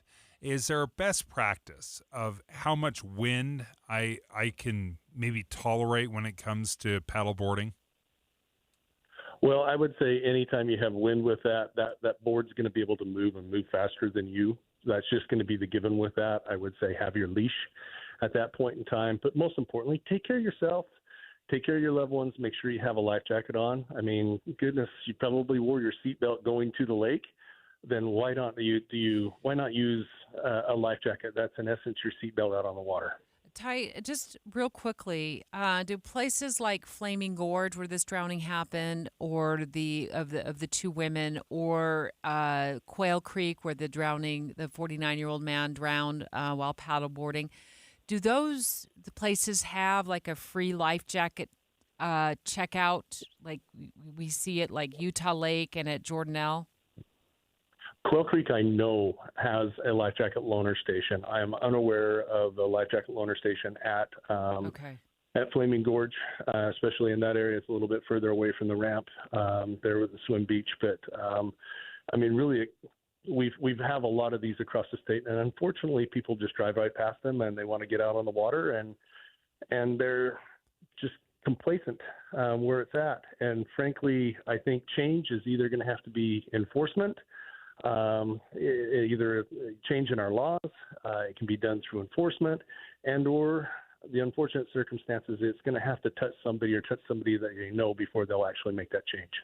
Can you give me a ballpark of how much an adequate or good life jacket would be? I know you can get some really high-end ones that can be very expensive, but can you give me a ballpark of what I should be preparing for? I would say from the smallest ones that you can get an inflatable, I've seen them as low as $50 right now. And then you can pay up to well over $100 for a nice vest types that you can get. So it ranges, and I mean, literally, like I said, you can get into $50. Even a vest into $50 is maybe just not as quality or maybe less abrasive to the skin with that. And as you get a little bit more money into it, Dave, you know, being a guide with that, you know, some of those good fitting jackets, you're going to pay a little bit better. I mean, a little bit more for them. And make sure it's Coast Guard approved on the label. Yes. Coast Guard approved with that. Please, out of that thing, that has a flotation test that's been done on it. It is made to perform for the conditions that it is labeled for. That's another one to look and see what those conditions are. Typical ski vest, that still works for you. It's great. It's just that the arms, you may get some chafing on your arms. Get a good paddle one or a paddle sailing jacket. And then you have the more open arms on that, and it's a little less chafing in your arm area as you're paddling. Dave's Googling it right now. Thanks, Ty. Ty You're Hunter, welcome. we appreciate it with Utah Division of Outdoor Recreation. As you head into the Labor Day weekend, they've got tons of great safety tips on their website. And it may seem like an investment, right? Because if you're paying $50 or $100 for a jacket and you got a family of 6, yeah, you're $300 to $600 into that. But I will tell you, I've seen it from great swimmers, people that are extremely well experienced around water, get in trouble. And you never quite know what's going to happen. Where I've noticed it happen that may surprise people is you're a great swimmer, you know what you're doing, but somebody else that doesn't know what they're doing may hit you or run into you or crash into you.